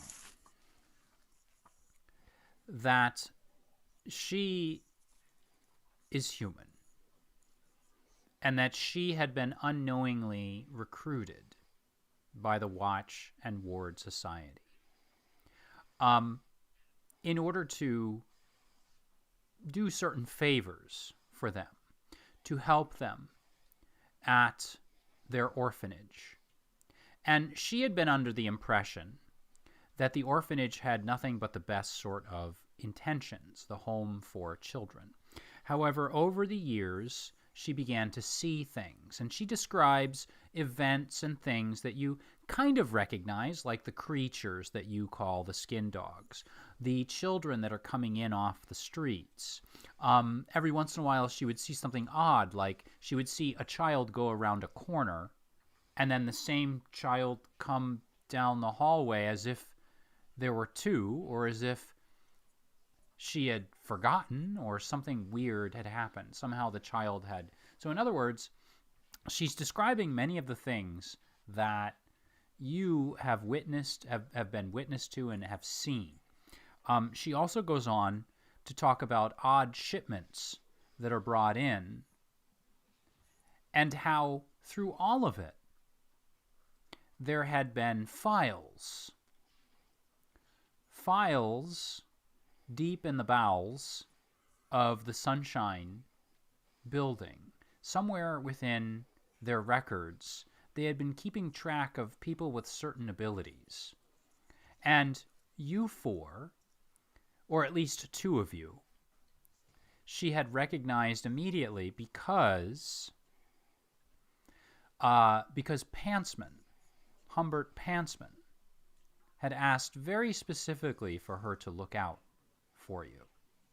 And she had never been quite certain about whose side of the war to be on, whose side to believe in.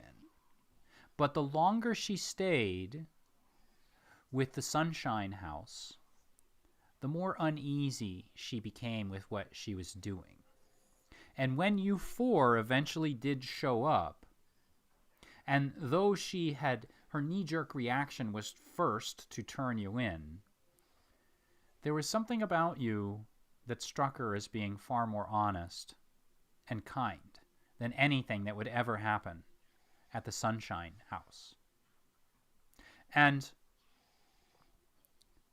when she saw you that night, and when she saw the look in your eyes, and we still haven't established this, Murphy, but you had said something to get her on her side, and maybe for now we can just say it's something that's secret, maybe between the two of you, that you had said to her to kind of convince her of this.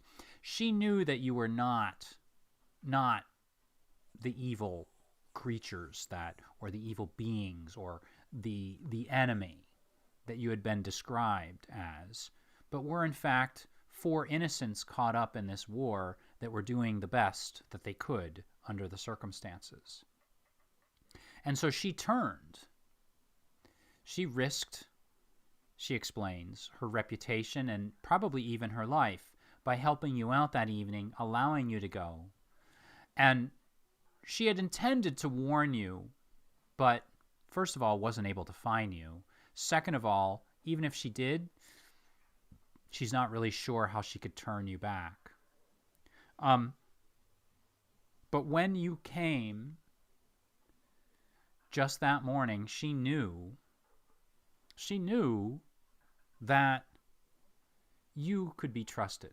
And so here she is to warn you of what is going on at the Sunshine House, to ask for your help, and to at least give you the option of getting out of this, of being safe, of running away because of the things that she's seen. And she describes to you things that you saw, Z, in the basement. The children that are doubling and sometimes tripling and sometimes trebling. And just none of it makes any sense from if you hadn't already seen this with your own eyes. And she's not totally aware of how much you know and how much you don't know. But she's begging and imploring you to either help or to save yourselves, because something very, very wrong is going on with the Sunshine House. And Langdon listens to this, and he's kind of shaking his head as if this is very risky to be doing. But he's also, between the information that you gave him this morning and hearing the information that she's kind of confirming, he's in a way relieved to hear that this is true and perhaps there really is something going on. So at this point, you guys are free to ask any questions specifically about her conversation or probe for answers on anything. I'm gonna talk privately through the octopus to Vesper, and I'm gonna ask him, have you told him about the Germans? Sorry, I just had an Animal House flashback in my head. I'll reply, no, we did not get there quite yet.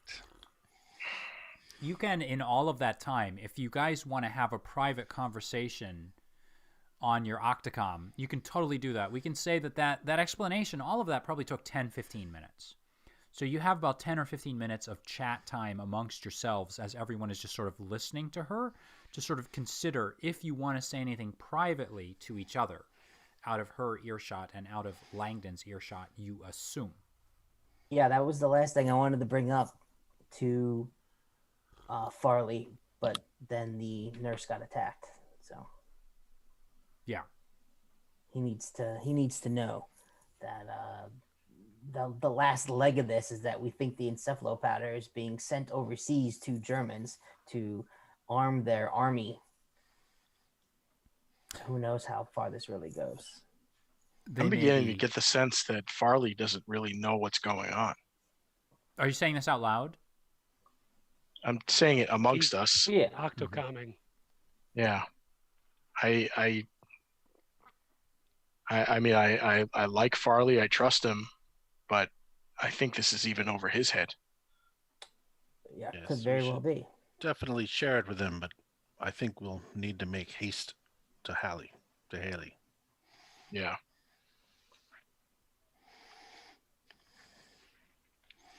Because if this war, we may have an armistice here on Earth, but it sounds like the war is continuing in Vagaver, and they're trying to bring the Vagaverian war here. Right. Well, if these soldiers are truly already on Earth, but then they're also synthesizing their own encephalopowder here for all these great efforts. The impression you get from having talked to Farley and now hearing things from Madeline is that they may very well be manufacturing some sort of either the encephalopowder itself or some sort of chemical here out of the notice of other forces. And what it exactly is that they're doing with it, you're not totally sure. But yes, that's a very strong possibility, is that they're passing it off to the Germans, who may or may not.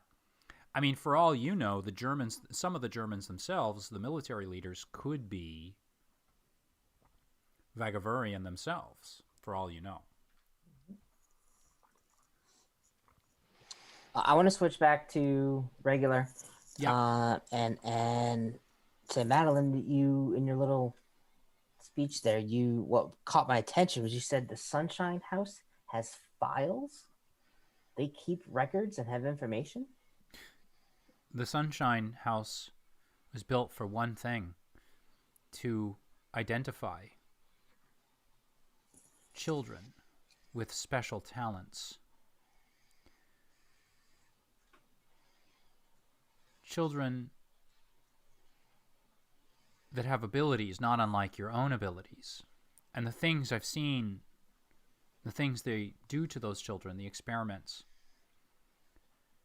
they create duplicates of them in the visage of these poor creatures here, these mindless things. And they're using them for nefarious purposes. What those purposes exactly are, I'm not sure, but one of them is to create these creatures, which for them are soldiers, in a way.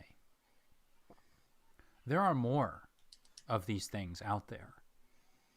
And they're not just here in Boston. They're not just in New England. They're scattered, I fear, all across the United States. And if you mention this, she's going to say, I fear now it could be across the world. If you mention World War I and all, or the Great War and the Germans and things like that. But if you don't, then she doesn't say anything. She just feels that it's somewhere they're around the United States. You mean there's more Sunshine Houses, more of these factories everywhere? There are more. This is not the only Sunshine House here in the United States. And as a matter of fact, there are a few that I know of overseas in Europe as well. What I had seen seemed to be of a laboratory. Yes. which would coincide with this idea, enormous in scope. A few years ago, I discovered a laboratory, not unlike what you described, beneath the building. I feel ashamed of myself, but for years I did not speak up about it. Not until now. I kept it only to myself, but they take children down there. And when those children come back, they are sometimes the same, sometimes different, but they have abilities and talents that no human should have. They're supernatural. They lift things with their mind. They walk through walls. Other things I can't even imagine. It's not really so much a factory as it is a farm where they harvest these children that they take off of the streets. And you've seen it. You've seen it yourself. Look around. Since the pandemic hit, Boston is just filled with children with no home. And I don't know exactly how they identify them, and I don't know how they know exactly who to choose, but they find them and they bring them to the home under the guise of food, clothing, shelter, and they treat them well, except in that one way. This pantsman, is he Coatsworth? I don't think so. I think they're different people, but you've seen, as you saw with that boy. I've seen that boy multiple times. We saw that boy, that creature, which if you mention his name as Reggie, then she would say, that one you call Reggie. This is not the first time. This is part of him right here. And she pets the dog. It's not really him, but he was in this creature for a short time. Part of him, anyway. Where he really is, I'm not sure. I don't know exactly how it works. But perhaps his soul inhabited this creature for a short period, as it inhabited those other two that you saw back on campus. And Priscilla?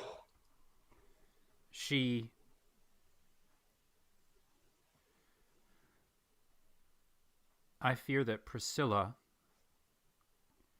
I've never trusted Priscilla. She's been there. She was one of the original children found. Raised there herself, having stayed on for a long time. And exactly how long, I'm not really sure.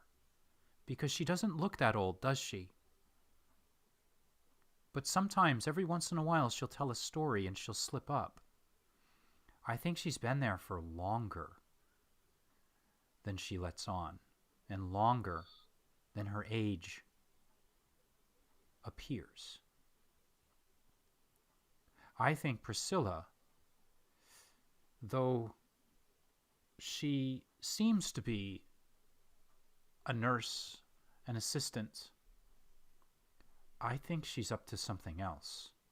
I think she answers to a higher power, and I think she may not be the simple agent of the Sunshine House that she appears to be.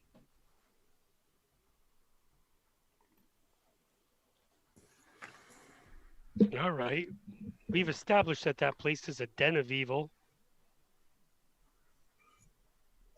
And these skin dogs, wherever they're made or come from or copied from, are continuing to come after us in the shower, on a campus, in a train,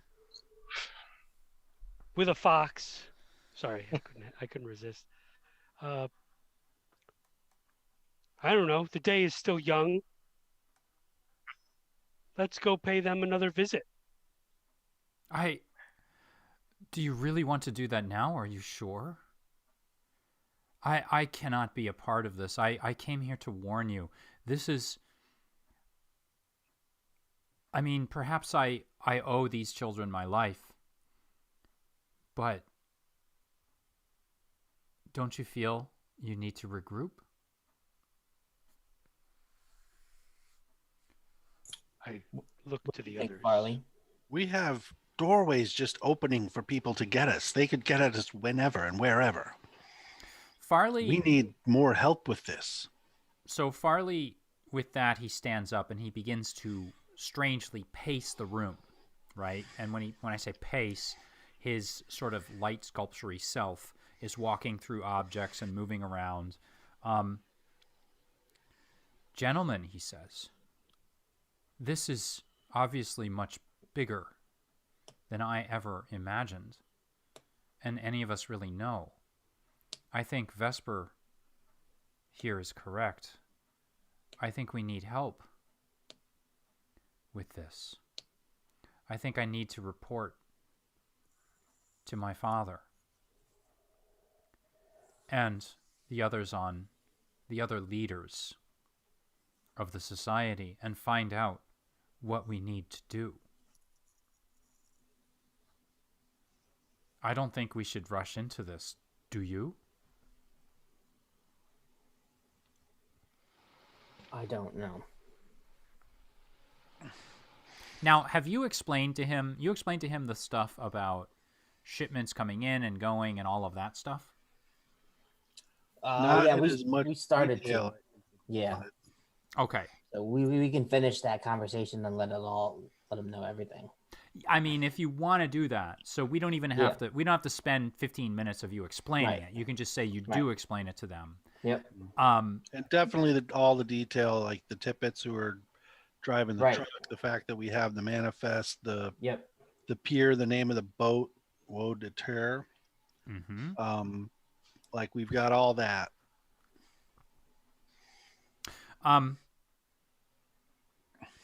Tippets, you say? With that, at the mention of the tippets, he nods. Gentlemen, something is going on. And you four were brought here for a reason. My father explained to you that what you would do is dangerous should you choose to continue as agents. At this point, your services have been rendered with the delivery of the letter, and I had never really received an official answer as far as whether or not you really wished to join the society. But now is the time to make a choice, I feel. You can either slip back into obscurity, and he chuckles at that, perhaps in another city where your faces are not so recognizable, or we can continue and take this to its natural end. And we can, just so that people know, you guys can say this out. I know you're worried about ruining the mood. The chat just said, I say we quit. Z, thank you very much. Yeah, just throw a monkey in the, If we quit, can I keep the car? Now, so he says now is, it's fish or cut bait. Well, you know as well as we that they know our face. They knew our faces before we even knew who they were. We can, even if we wanted to walk away now, we'd be sitting ducks. They'd send these murderous skin dogs after us, and we'd be dead in a ditch somewhere, not having performed anything. We're in this far. We've hurt Coatsworth. We've hurt him. We know Don't let that lie. We know. And you say it's They say it's dangerous. It's dangerous walking down the street with Le Grip crossing all over the place. It's dangerous waking up in a strange place. It's dangerous getting up and breathing. But we've got a target on our back. We've pissed off some pretty powerful guys. And I don't think we hide from that. When you say that, Madeline looks up. How do you know that that was Coatsworth that you fought earlier this morning? Are you saying it could be a copy? You saw the Coatsworth, multiple Reggies. Pantsman? I believe that they're different people. I have seen copies grow and change over time. He remembered our encounter. He remembered We have TBD great history with him. kicking him in the face. Perhaps He you are right then. He alluded to it. Perhaps you are right, and I am wrong. I am only making a suggestion, giving you something to think about. Because the next battle may not be so easy if that wasn't Coatsworth.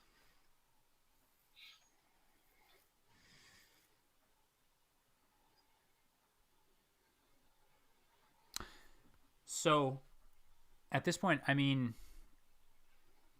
what we can do here is, I mean, if you want to continue to question and ask things of these two, you're totally welcome to do that. But we could also have a little conversation here about what the next step is as well. Just as not, just as like game master and players, just to sort of sort things out and figure out how you'd like to proceed next. I think I have two priorities. One is what to do with Madeline, because she is certainly not safe here, not safe to go to the Sunshine House, or she gets written into all this and we can take her to Vagaver or something like that. But then secondly, I think we have to go to Haley in Vagaver. That is, I think, the way to proceed. I don't know. Well, number 3 for me would be to infiltrate Sunshine House again and grab all their intel. We'll not even infiltrate. Let's shut that bad boy down. Well, let's get this stuff first and then shut it down. Can I bring up another thread that you may be forgetting? And again, I don't want to tell you what to do. So you never did properly inspect the Purity Distilling Company. You did notice that things are going back and forth. The second thing that's actually related to that is that you haven't gone to Commonwealth Pier as well. Now, I'm not saying this as a game master trying to tell you what to do. I'm just saying I think that your characters would all kind of be aware of that, and it would be on your mind. Like, thered be probably some curiosity about what's going on. So 100%. in a way, there's like at least 3 or 4 things here that are possible, like checking out Purity Distilling, like perhaps at a time when no one's around, checking out or further investigating the Sunshine House, checking out Commonwealth Pier, and then talking to Haley himself in person. And then anything else that you may have come up with on your own, like how to help Madeline to safety somehow. So it's kind of up to you guys to decide how you'd like to. I mean, you're free to discuss it right now, and you can just say, I'll just say that they're not listening, and you can go ahead and talk about what you think your next step is. Yeah, if Langdon is pretty clueless about most of this stuff, Haley might not be super in on it. So knowing what the distillery is doing with what's happening at the pier, I think Sunshine House is just too dangerous to get to. That's the thing I'm worried about, is if people just take a doorway and can be right at our face, we're kind of just exposed everywhere. Yeah, that's true. And if if they're going to just have a powwow in Vagaver, we might be better served to gain as much knowledge and intelligence here as we can to continue to feed whatever decisions are being made at a higher level. Okay. The only other, I don't call it a counterpoint, but another thing to think about is how do we get training in the type of abilities that the people are using against us? How do we open our doors and use those doors against them? Are you saying this out loud? I mean, I'm sorry. Are you saying it in earshot of Langdon, Clemens, and the nurse? I will, actually. So, Langdon Clemens suggests that it is possible to hide and fight another day. I would like to remind you gentlemen that for you, it has essentially been perhaps less than a week that all of this has transpired. Now, it's true that the clock may be ticking, but it is possible to perhaps head back to Vagaver, do some training there, perhaps talk to those that are more knowledgeable. My father, for one, might have ways of helping you develop these talents.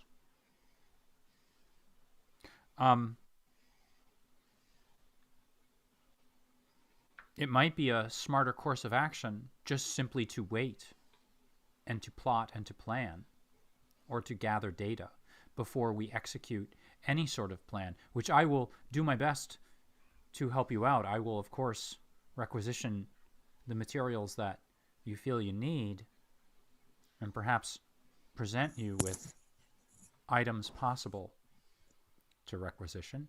But it's really up to you. I fear that I cannot in good conscience recommend that you go even today. You may blow our cover. You have knowledge of who I am. You have knowledge of this woman now. It might be the best course of action to regroup for at least a few days, figure out what you really want to do, plot and plan something, and then execute it when you have confidence. We've already seen what happens when you simply move forward without thought. I mean no offense. I appreciate your efforts and what you have done. You took a grand risk. You extended your necks for us, but... Yes, that's true. We could hide in Harvard and let all of this happen under our nose with a great war going on. He simply nods. I understand your impatience. I can do nothing to... We'll waste time if we go to Vagaver. We'll be back here in another month if we step foot in that land. That is true. Much time will pass. Perhaps I could requisition help and see how long it would take the help to get here. And then you stay. And we train, or study, or whatever you need to do.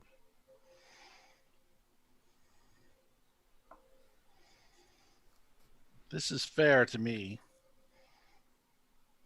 We have scratched the surface of the knowledge we need. We have some threads and we need to wind them together. Let me talk to the proper people, and I will contact you again. Feel free to check in with me. The vehicle will boost the signal to talk to me in the future if you have any trouble. And of course, I will keep my channels, all my channels open so that you can contact me at any time. I won't make the same mistake again. Do you have a safe house for Madeline? Well, does she? She's right here. Does she need a safe house? She looks like Madeline. she would very much appreciate a safe house. And he nods. You, of course, remember the boy, Pascal, do you not? Who Mm-hmm. you helped. There is a place where you can go, though I'm not sure that you'll like it too much.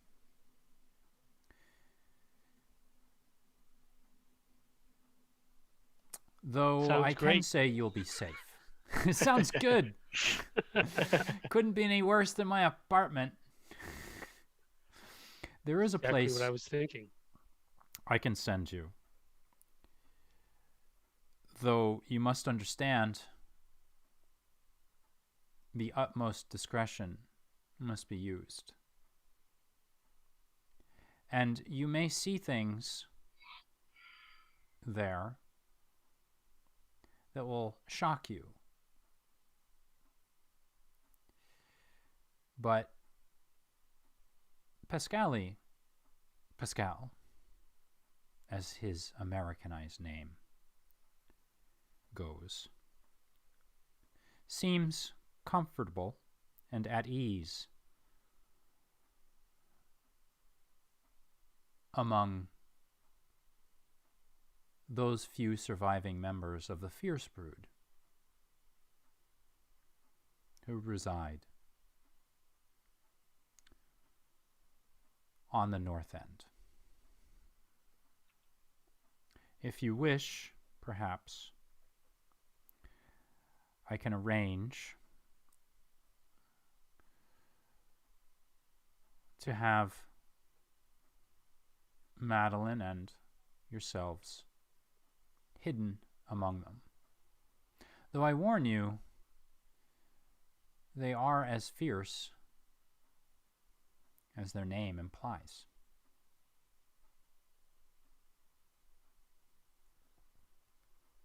Didn't we meet some of them dried up beneath the North Church? Those were the FiERCE BRooD, right, guys? Mm-hmm. If you did, They're old friends. We'll be fine with them. you perhaps did not see them at their best moment. Actually, he informs you, those that you met a very long time ago when you first rescued Pascal. Do you remember the three figures in the basement beneath Fenway Park? And Sure, the family. They're rather bizarre looking. No. Fenway. Those were more humanoid members of the BRooD. And you would probably remember this because we haven't spoken too much about it, but I'm saying in game, or I'm saying out of game, but in game, you would remember that the very first time you moved through the basement of Fenway Park, or what you thought was Fenway Park. Right, they were those guys with Cloudy. There were three others, a female and two males, and they were very bizarre looking. One of them had a very chitinous, bony, white exterior, almost looking desiccated, like a rather large looming insect. And then there was the woman who was covered in robes. And then there was another male that was not quite so defined, but just sort of wrapped, and didn't wasn't really visible. But you definitely got an otherworldly feeling from them in retrospect when you think back now from seeing them. Pascal is among his BRooD. I could send you there. Say the word, and I will inquire. But it may be a day or two before we can get you there. You'll need to perhaps arrange your own shelter, at least for now. I trust in our apologize, ability but to it's- lay low. I think we'll be okay. So what's the plan then at this point? Do you want to, because we've kind of reached basically like there's kind of a fork in the road here. You can lay low and kind of do nothing, or take care of various plans, or you can kind of like get a little bit deeper into this investigation of what's going on. Either way, I mean, you're going to be kind of at risk either way. As long as we're spending a couple days with probably nothing to do, we could go to the distillery or pier and get just find a place with a good bird's eye view and just surveil. Okay. Can I make a suggestion here? Where do you want to stay for the next few days? Where do you guys think it's best to hide out? I mean, do you want to just park the vehicle someplace, or Hang out in the downstairs. Well, no, we Just don't. find We a don't place ever with have a to. garage. We don't ever have to park it, right? Because it can transform back into the carpet or whatever, and you can kind of take it with you. So we don't have to park it and leave it exposed. you don't necessarily have to do that. That is correct, but you would Right. still need a place to stay. Right. So maybe we do hostels or hotels or something low key and change it every night. And we also have Madeline and a skin dog with us. If there's enough room in the car, we can rent a garage or a large We can do storage that for a night area. too. Absolutely. Yeah. You could absolutely do that. That would not be unheard of, and then just park the vehicle and kind of lay low in that garage. Yep. So that's easy enough to achieve, and we're not even going to have to role play through any of that. But is there any, and it doesn't really matter, but is there any particular place or location you would like to look for the garage? If not, it's I would say somewhere near the distillery. that might actually be a good idea. It's so the north end, which is where the distillery is located, is at this point, it is now predominantly an Italian immigrant neighborhood. After having been previously, up until around 1918, it was mostly Irish and Jewish. But the Italians immigrated, a lot of Italians immigrated in those decades preceding, and they seem to make their home there. So you wouldn't particularly stand out, assuming you kind of lay low, and it would be easy to find in that district, which actually has a lot of warehouses, a lot of big buildings and things like that. You'd be easily able to find a place to park the vehicle, lock up the door, and it's probably nothing fancy, but it probably, I'm sure it has a bathroom and all of the stuff that you need, maybe some like sinks, and it's a little run down. So you make your way into this area after having done the transaction and talked to the proper people about renting it, maybe even slipping them a little bit of extra cash in order to find a really secure place where you can really hide out. And you step out of the vehicle, you pull that garage door shut, and then you lock, double lock, and maybe triple lock it, and then throw a padlock on it just to sort of make sure that you're safe. Now, I would assume there's probably a regular door that you can kind of enter and exit that's on that garage door that you can step through. But for the most part, as far as you know, you are able to find a good spot where you can hole up and sort of plan what you would like to do. So, with that, what are you guys leaning toward at this point? We have enough time to do another, get a scene going. I'm most concerned about the pier.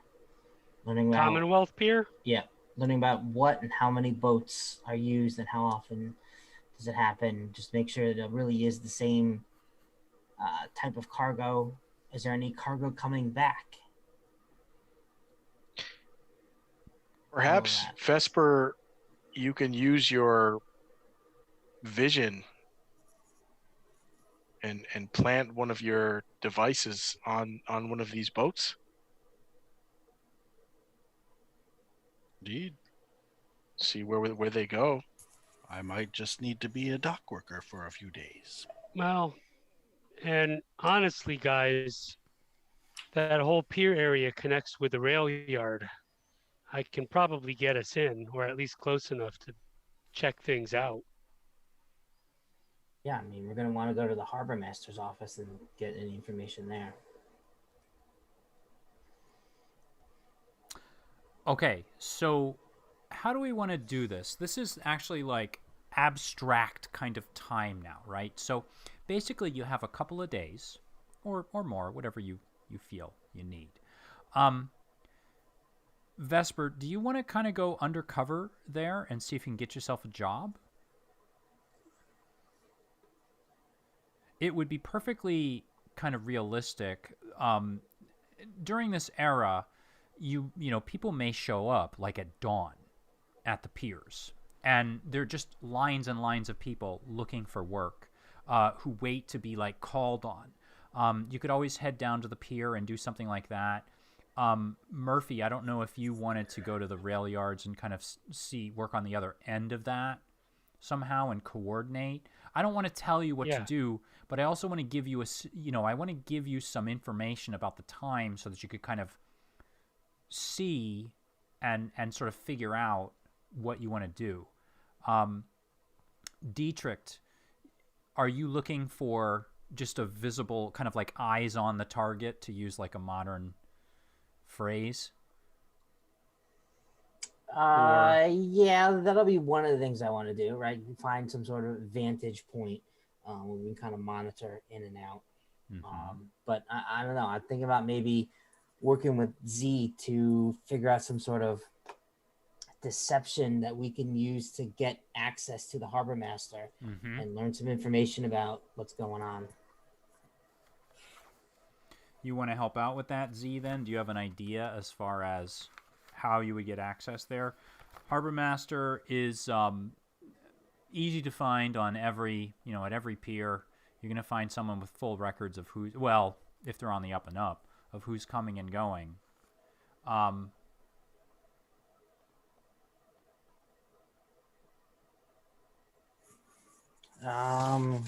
We had the name of the ship before, right?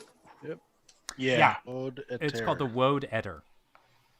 That's right, the Woad Etter.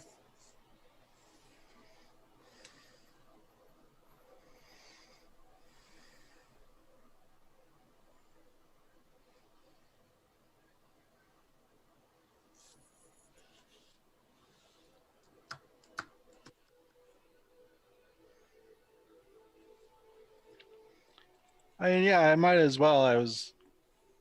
I'm torn between I can just plant something on it and monitor it, but I can also really get in and work on some folk. It's up to you. Either way, whatever you'd like to do. Are we able to see all the ships that are in? Can we tell if it's in port now? Absolutely. Moving around through the neighborhood, which would be the equivalent of what's essentially downtown Boston, but back then it was just Boston kind of proper.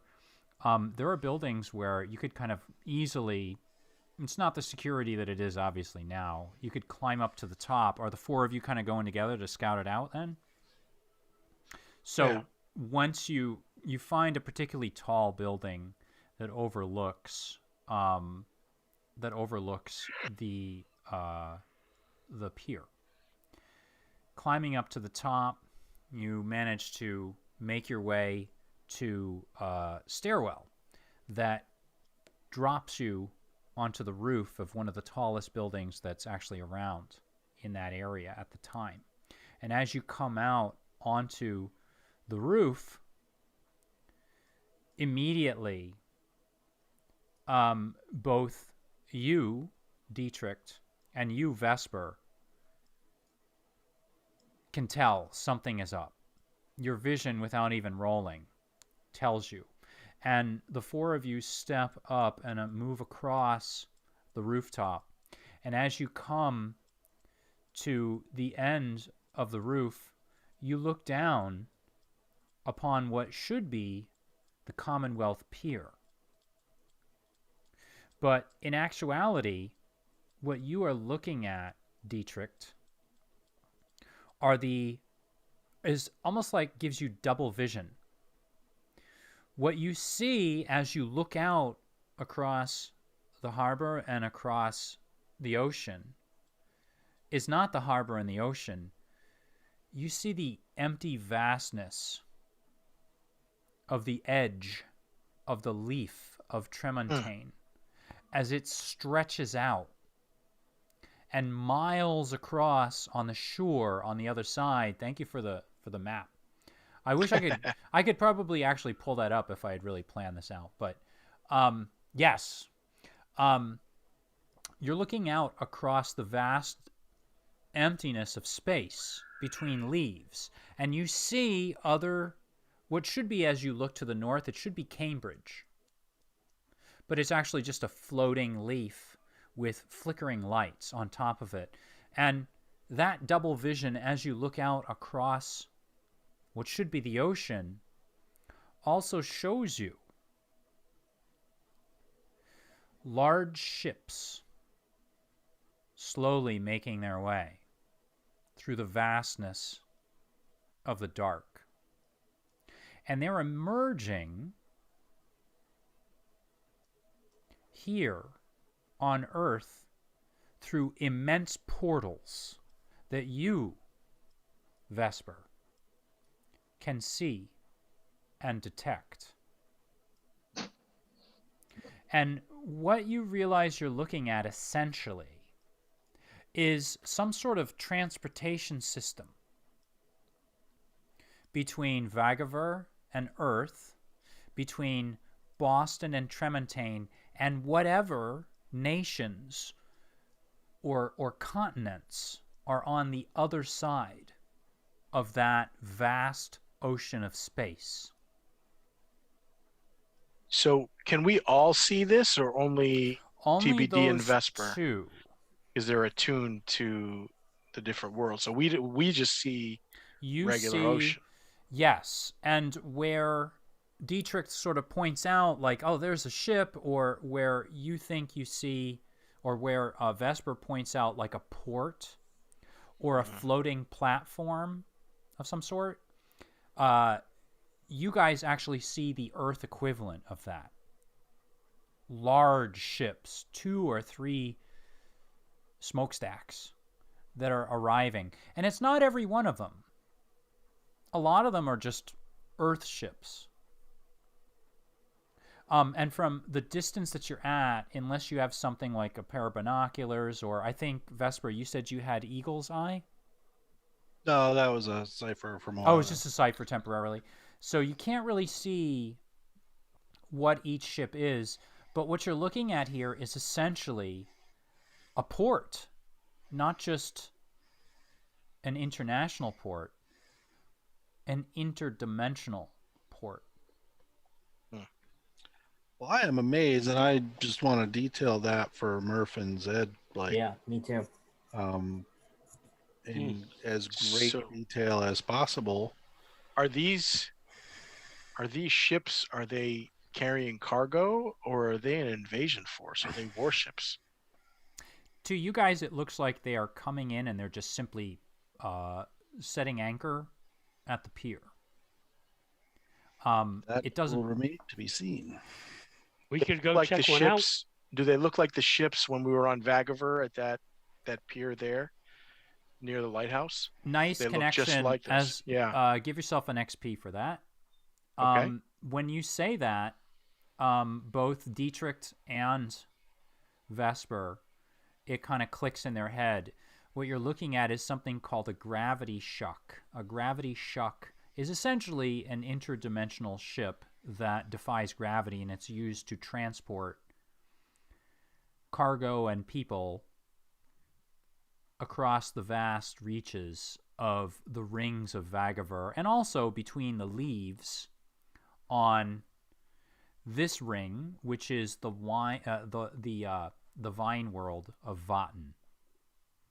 So essentially, they are like these organic-looking things that are moving across space.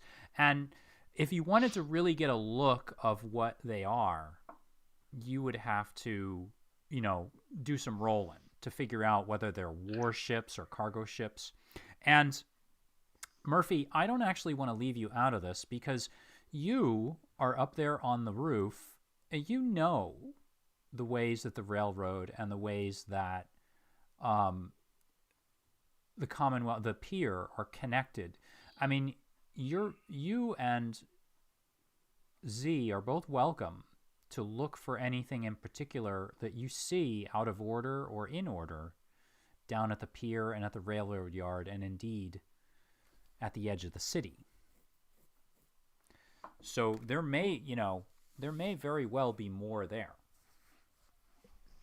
And we could observe from the roof, or do we need to get down in it? You, I would say, would be able to kind of see at least patterns, if there were patterns. Yeah, just trying to take a closer look, because honestly, most of that area is all part of the New York, New Haven, and Hartford Railroad. I mean, it goes right up into the pier area. What kind of rail traffic is there? Is there anything being offloaded regularly, pushed out just in our short time up here? Can I roll? You can go ahead and roll for that, and I'd actually like either Dietrich or Vesper to assist with this. I'll do. Because these railroad cars are parked at the pier and they're being loaded with stuff off of ships, which may be shucks. So I'll get an assist from one of your fellows. Is there anything else you want to do? We'll say your knowledge of the railroad yard, I think, would be good for that. Anything else you want to do for this? No, I'll burn some intellect. I'll actually go with 2 levels of effort, because this is something that's worth looking into, especially because it's my old stomping grounds. And as long as I rolled a 14, as long as we don't run into O'Brien in the process, we'll be okay. Yeah, I'm that Conan O'Brien. Not quite, O'Brien.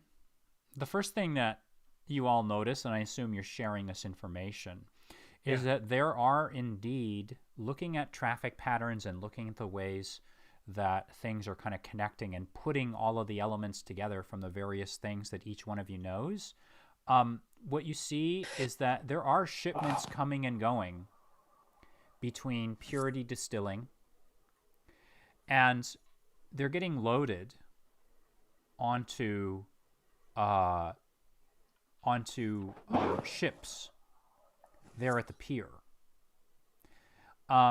What they are, it looks like they're going to at least a couple of ships that are currently anchored. Now, the other thing that you notice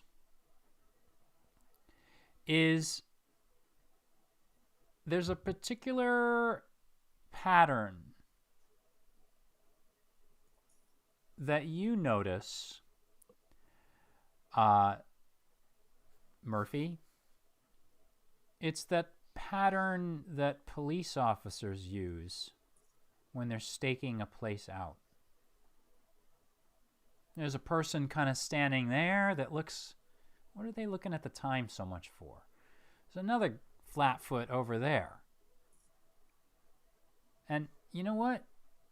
Is that, now that you see those two, the third guy starts to stick out. From where you are up on top of the building, you recognize that net. And they're just lookouts, or are they actually?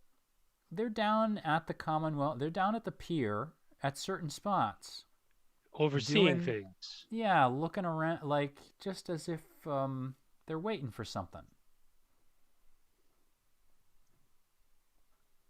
Yeah, you guys see those guys? They're kind of overseeing or keeping an eye on things. I've asked you to do this before, TBD. Do you think you can? I know they're at a distance. At least give them an eyeball. See if they're human or not. Yeah, And I way don't know ahead if of you you. can. Way ahead of you. I'm going to point out They're that at guy least- is kind of in. Okay. That guy. So you That got about guy. They're 3 guys. So I'm gonna they're let not necessarily walking a beat.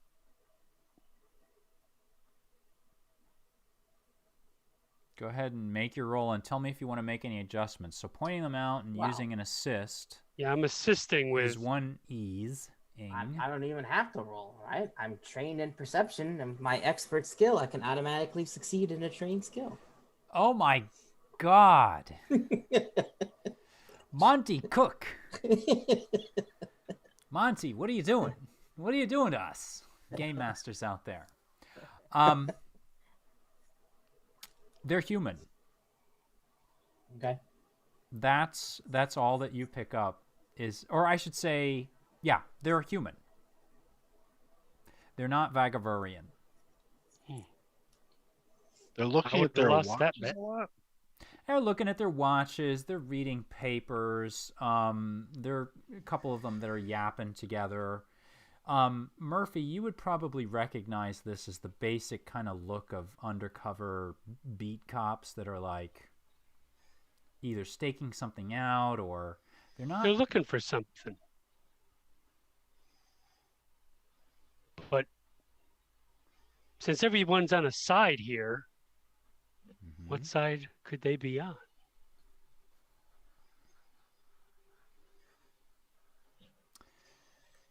So, I think that unless there's anything else we want to take care of at this point, we are going to end here at Commonwealth Pier. We should need to think about it. Yes, that gives you all some time to think and to formulate your next step in the plan.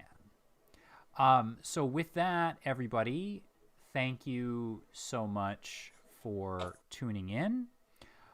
We hope you enjoyed what you saw. If you did, please do very delicately and nicely, perhaps, click the like and subscribe button. We would very much appreciate that. But otherwise, we will see you again for episode 14 of the Fierce Brood. Thank you very much for tuning in, and everybody have a very good night. Good night.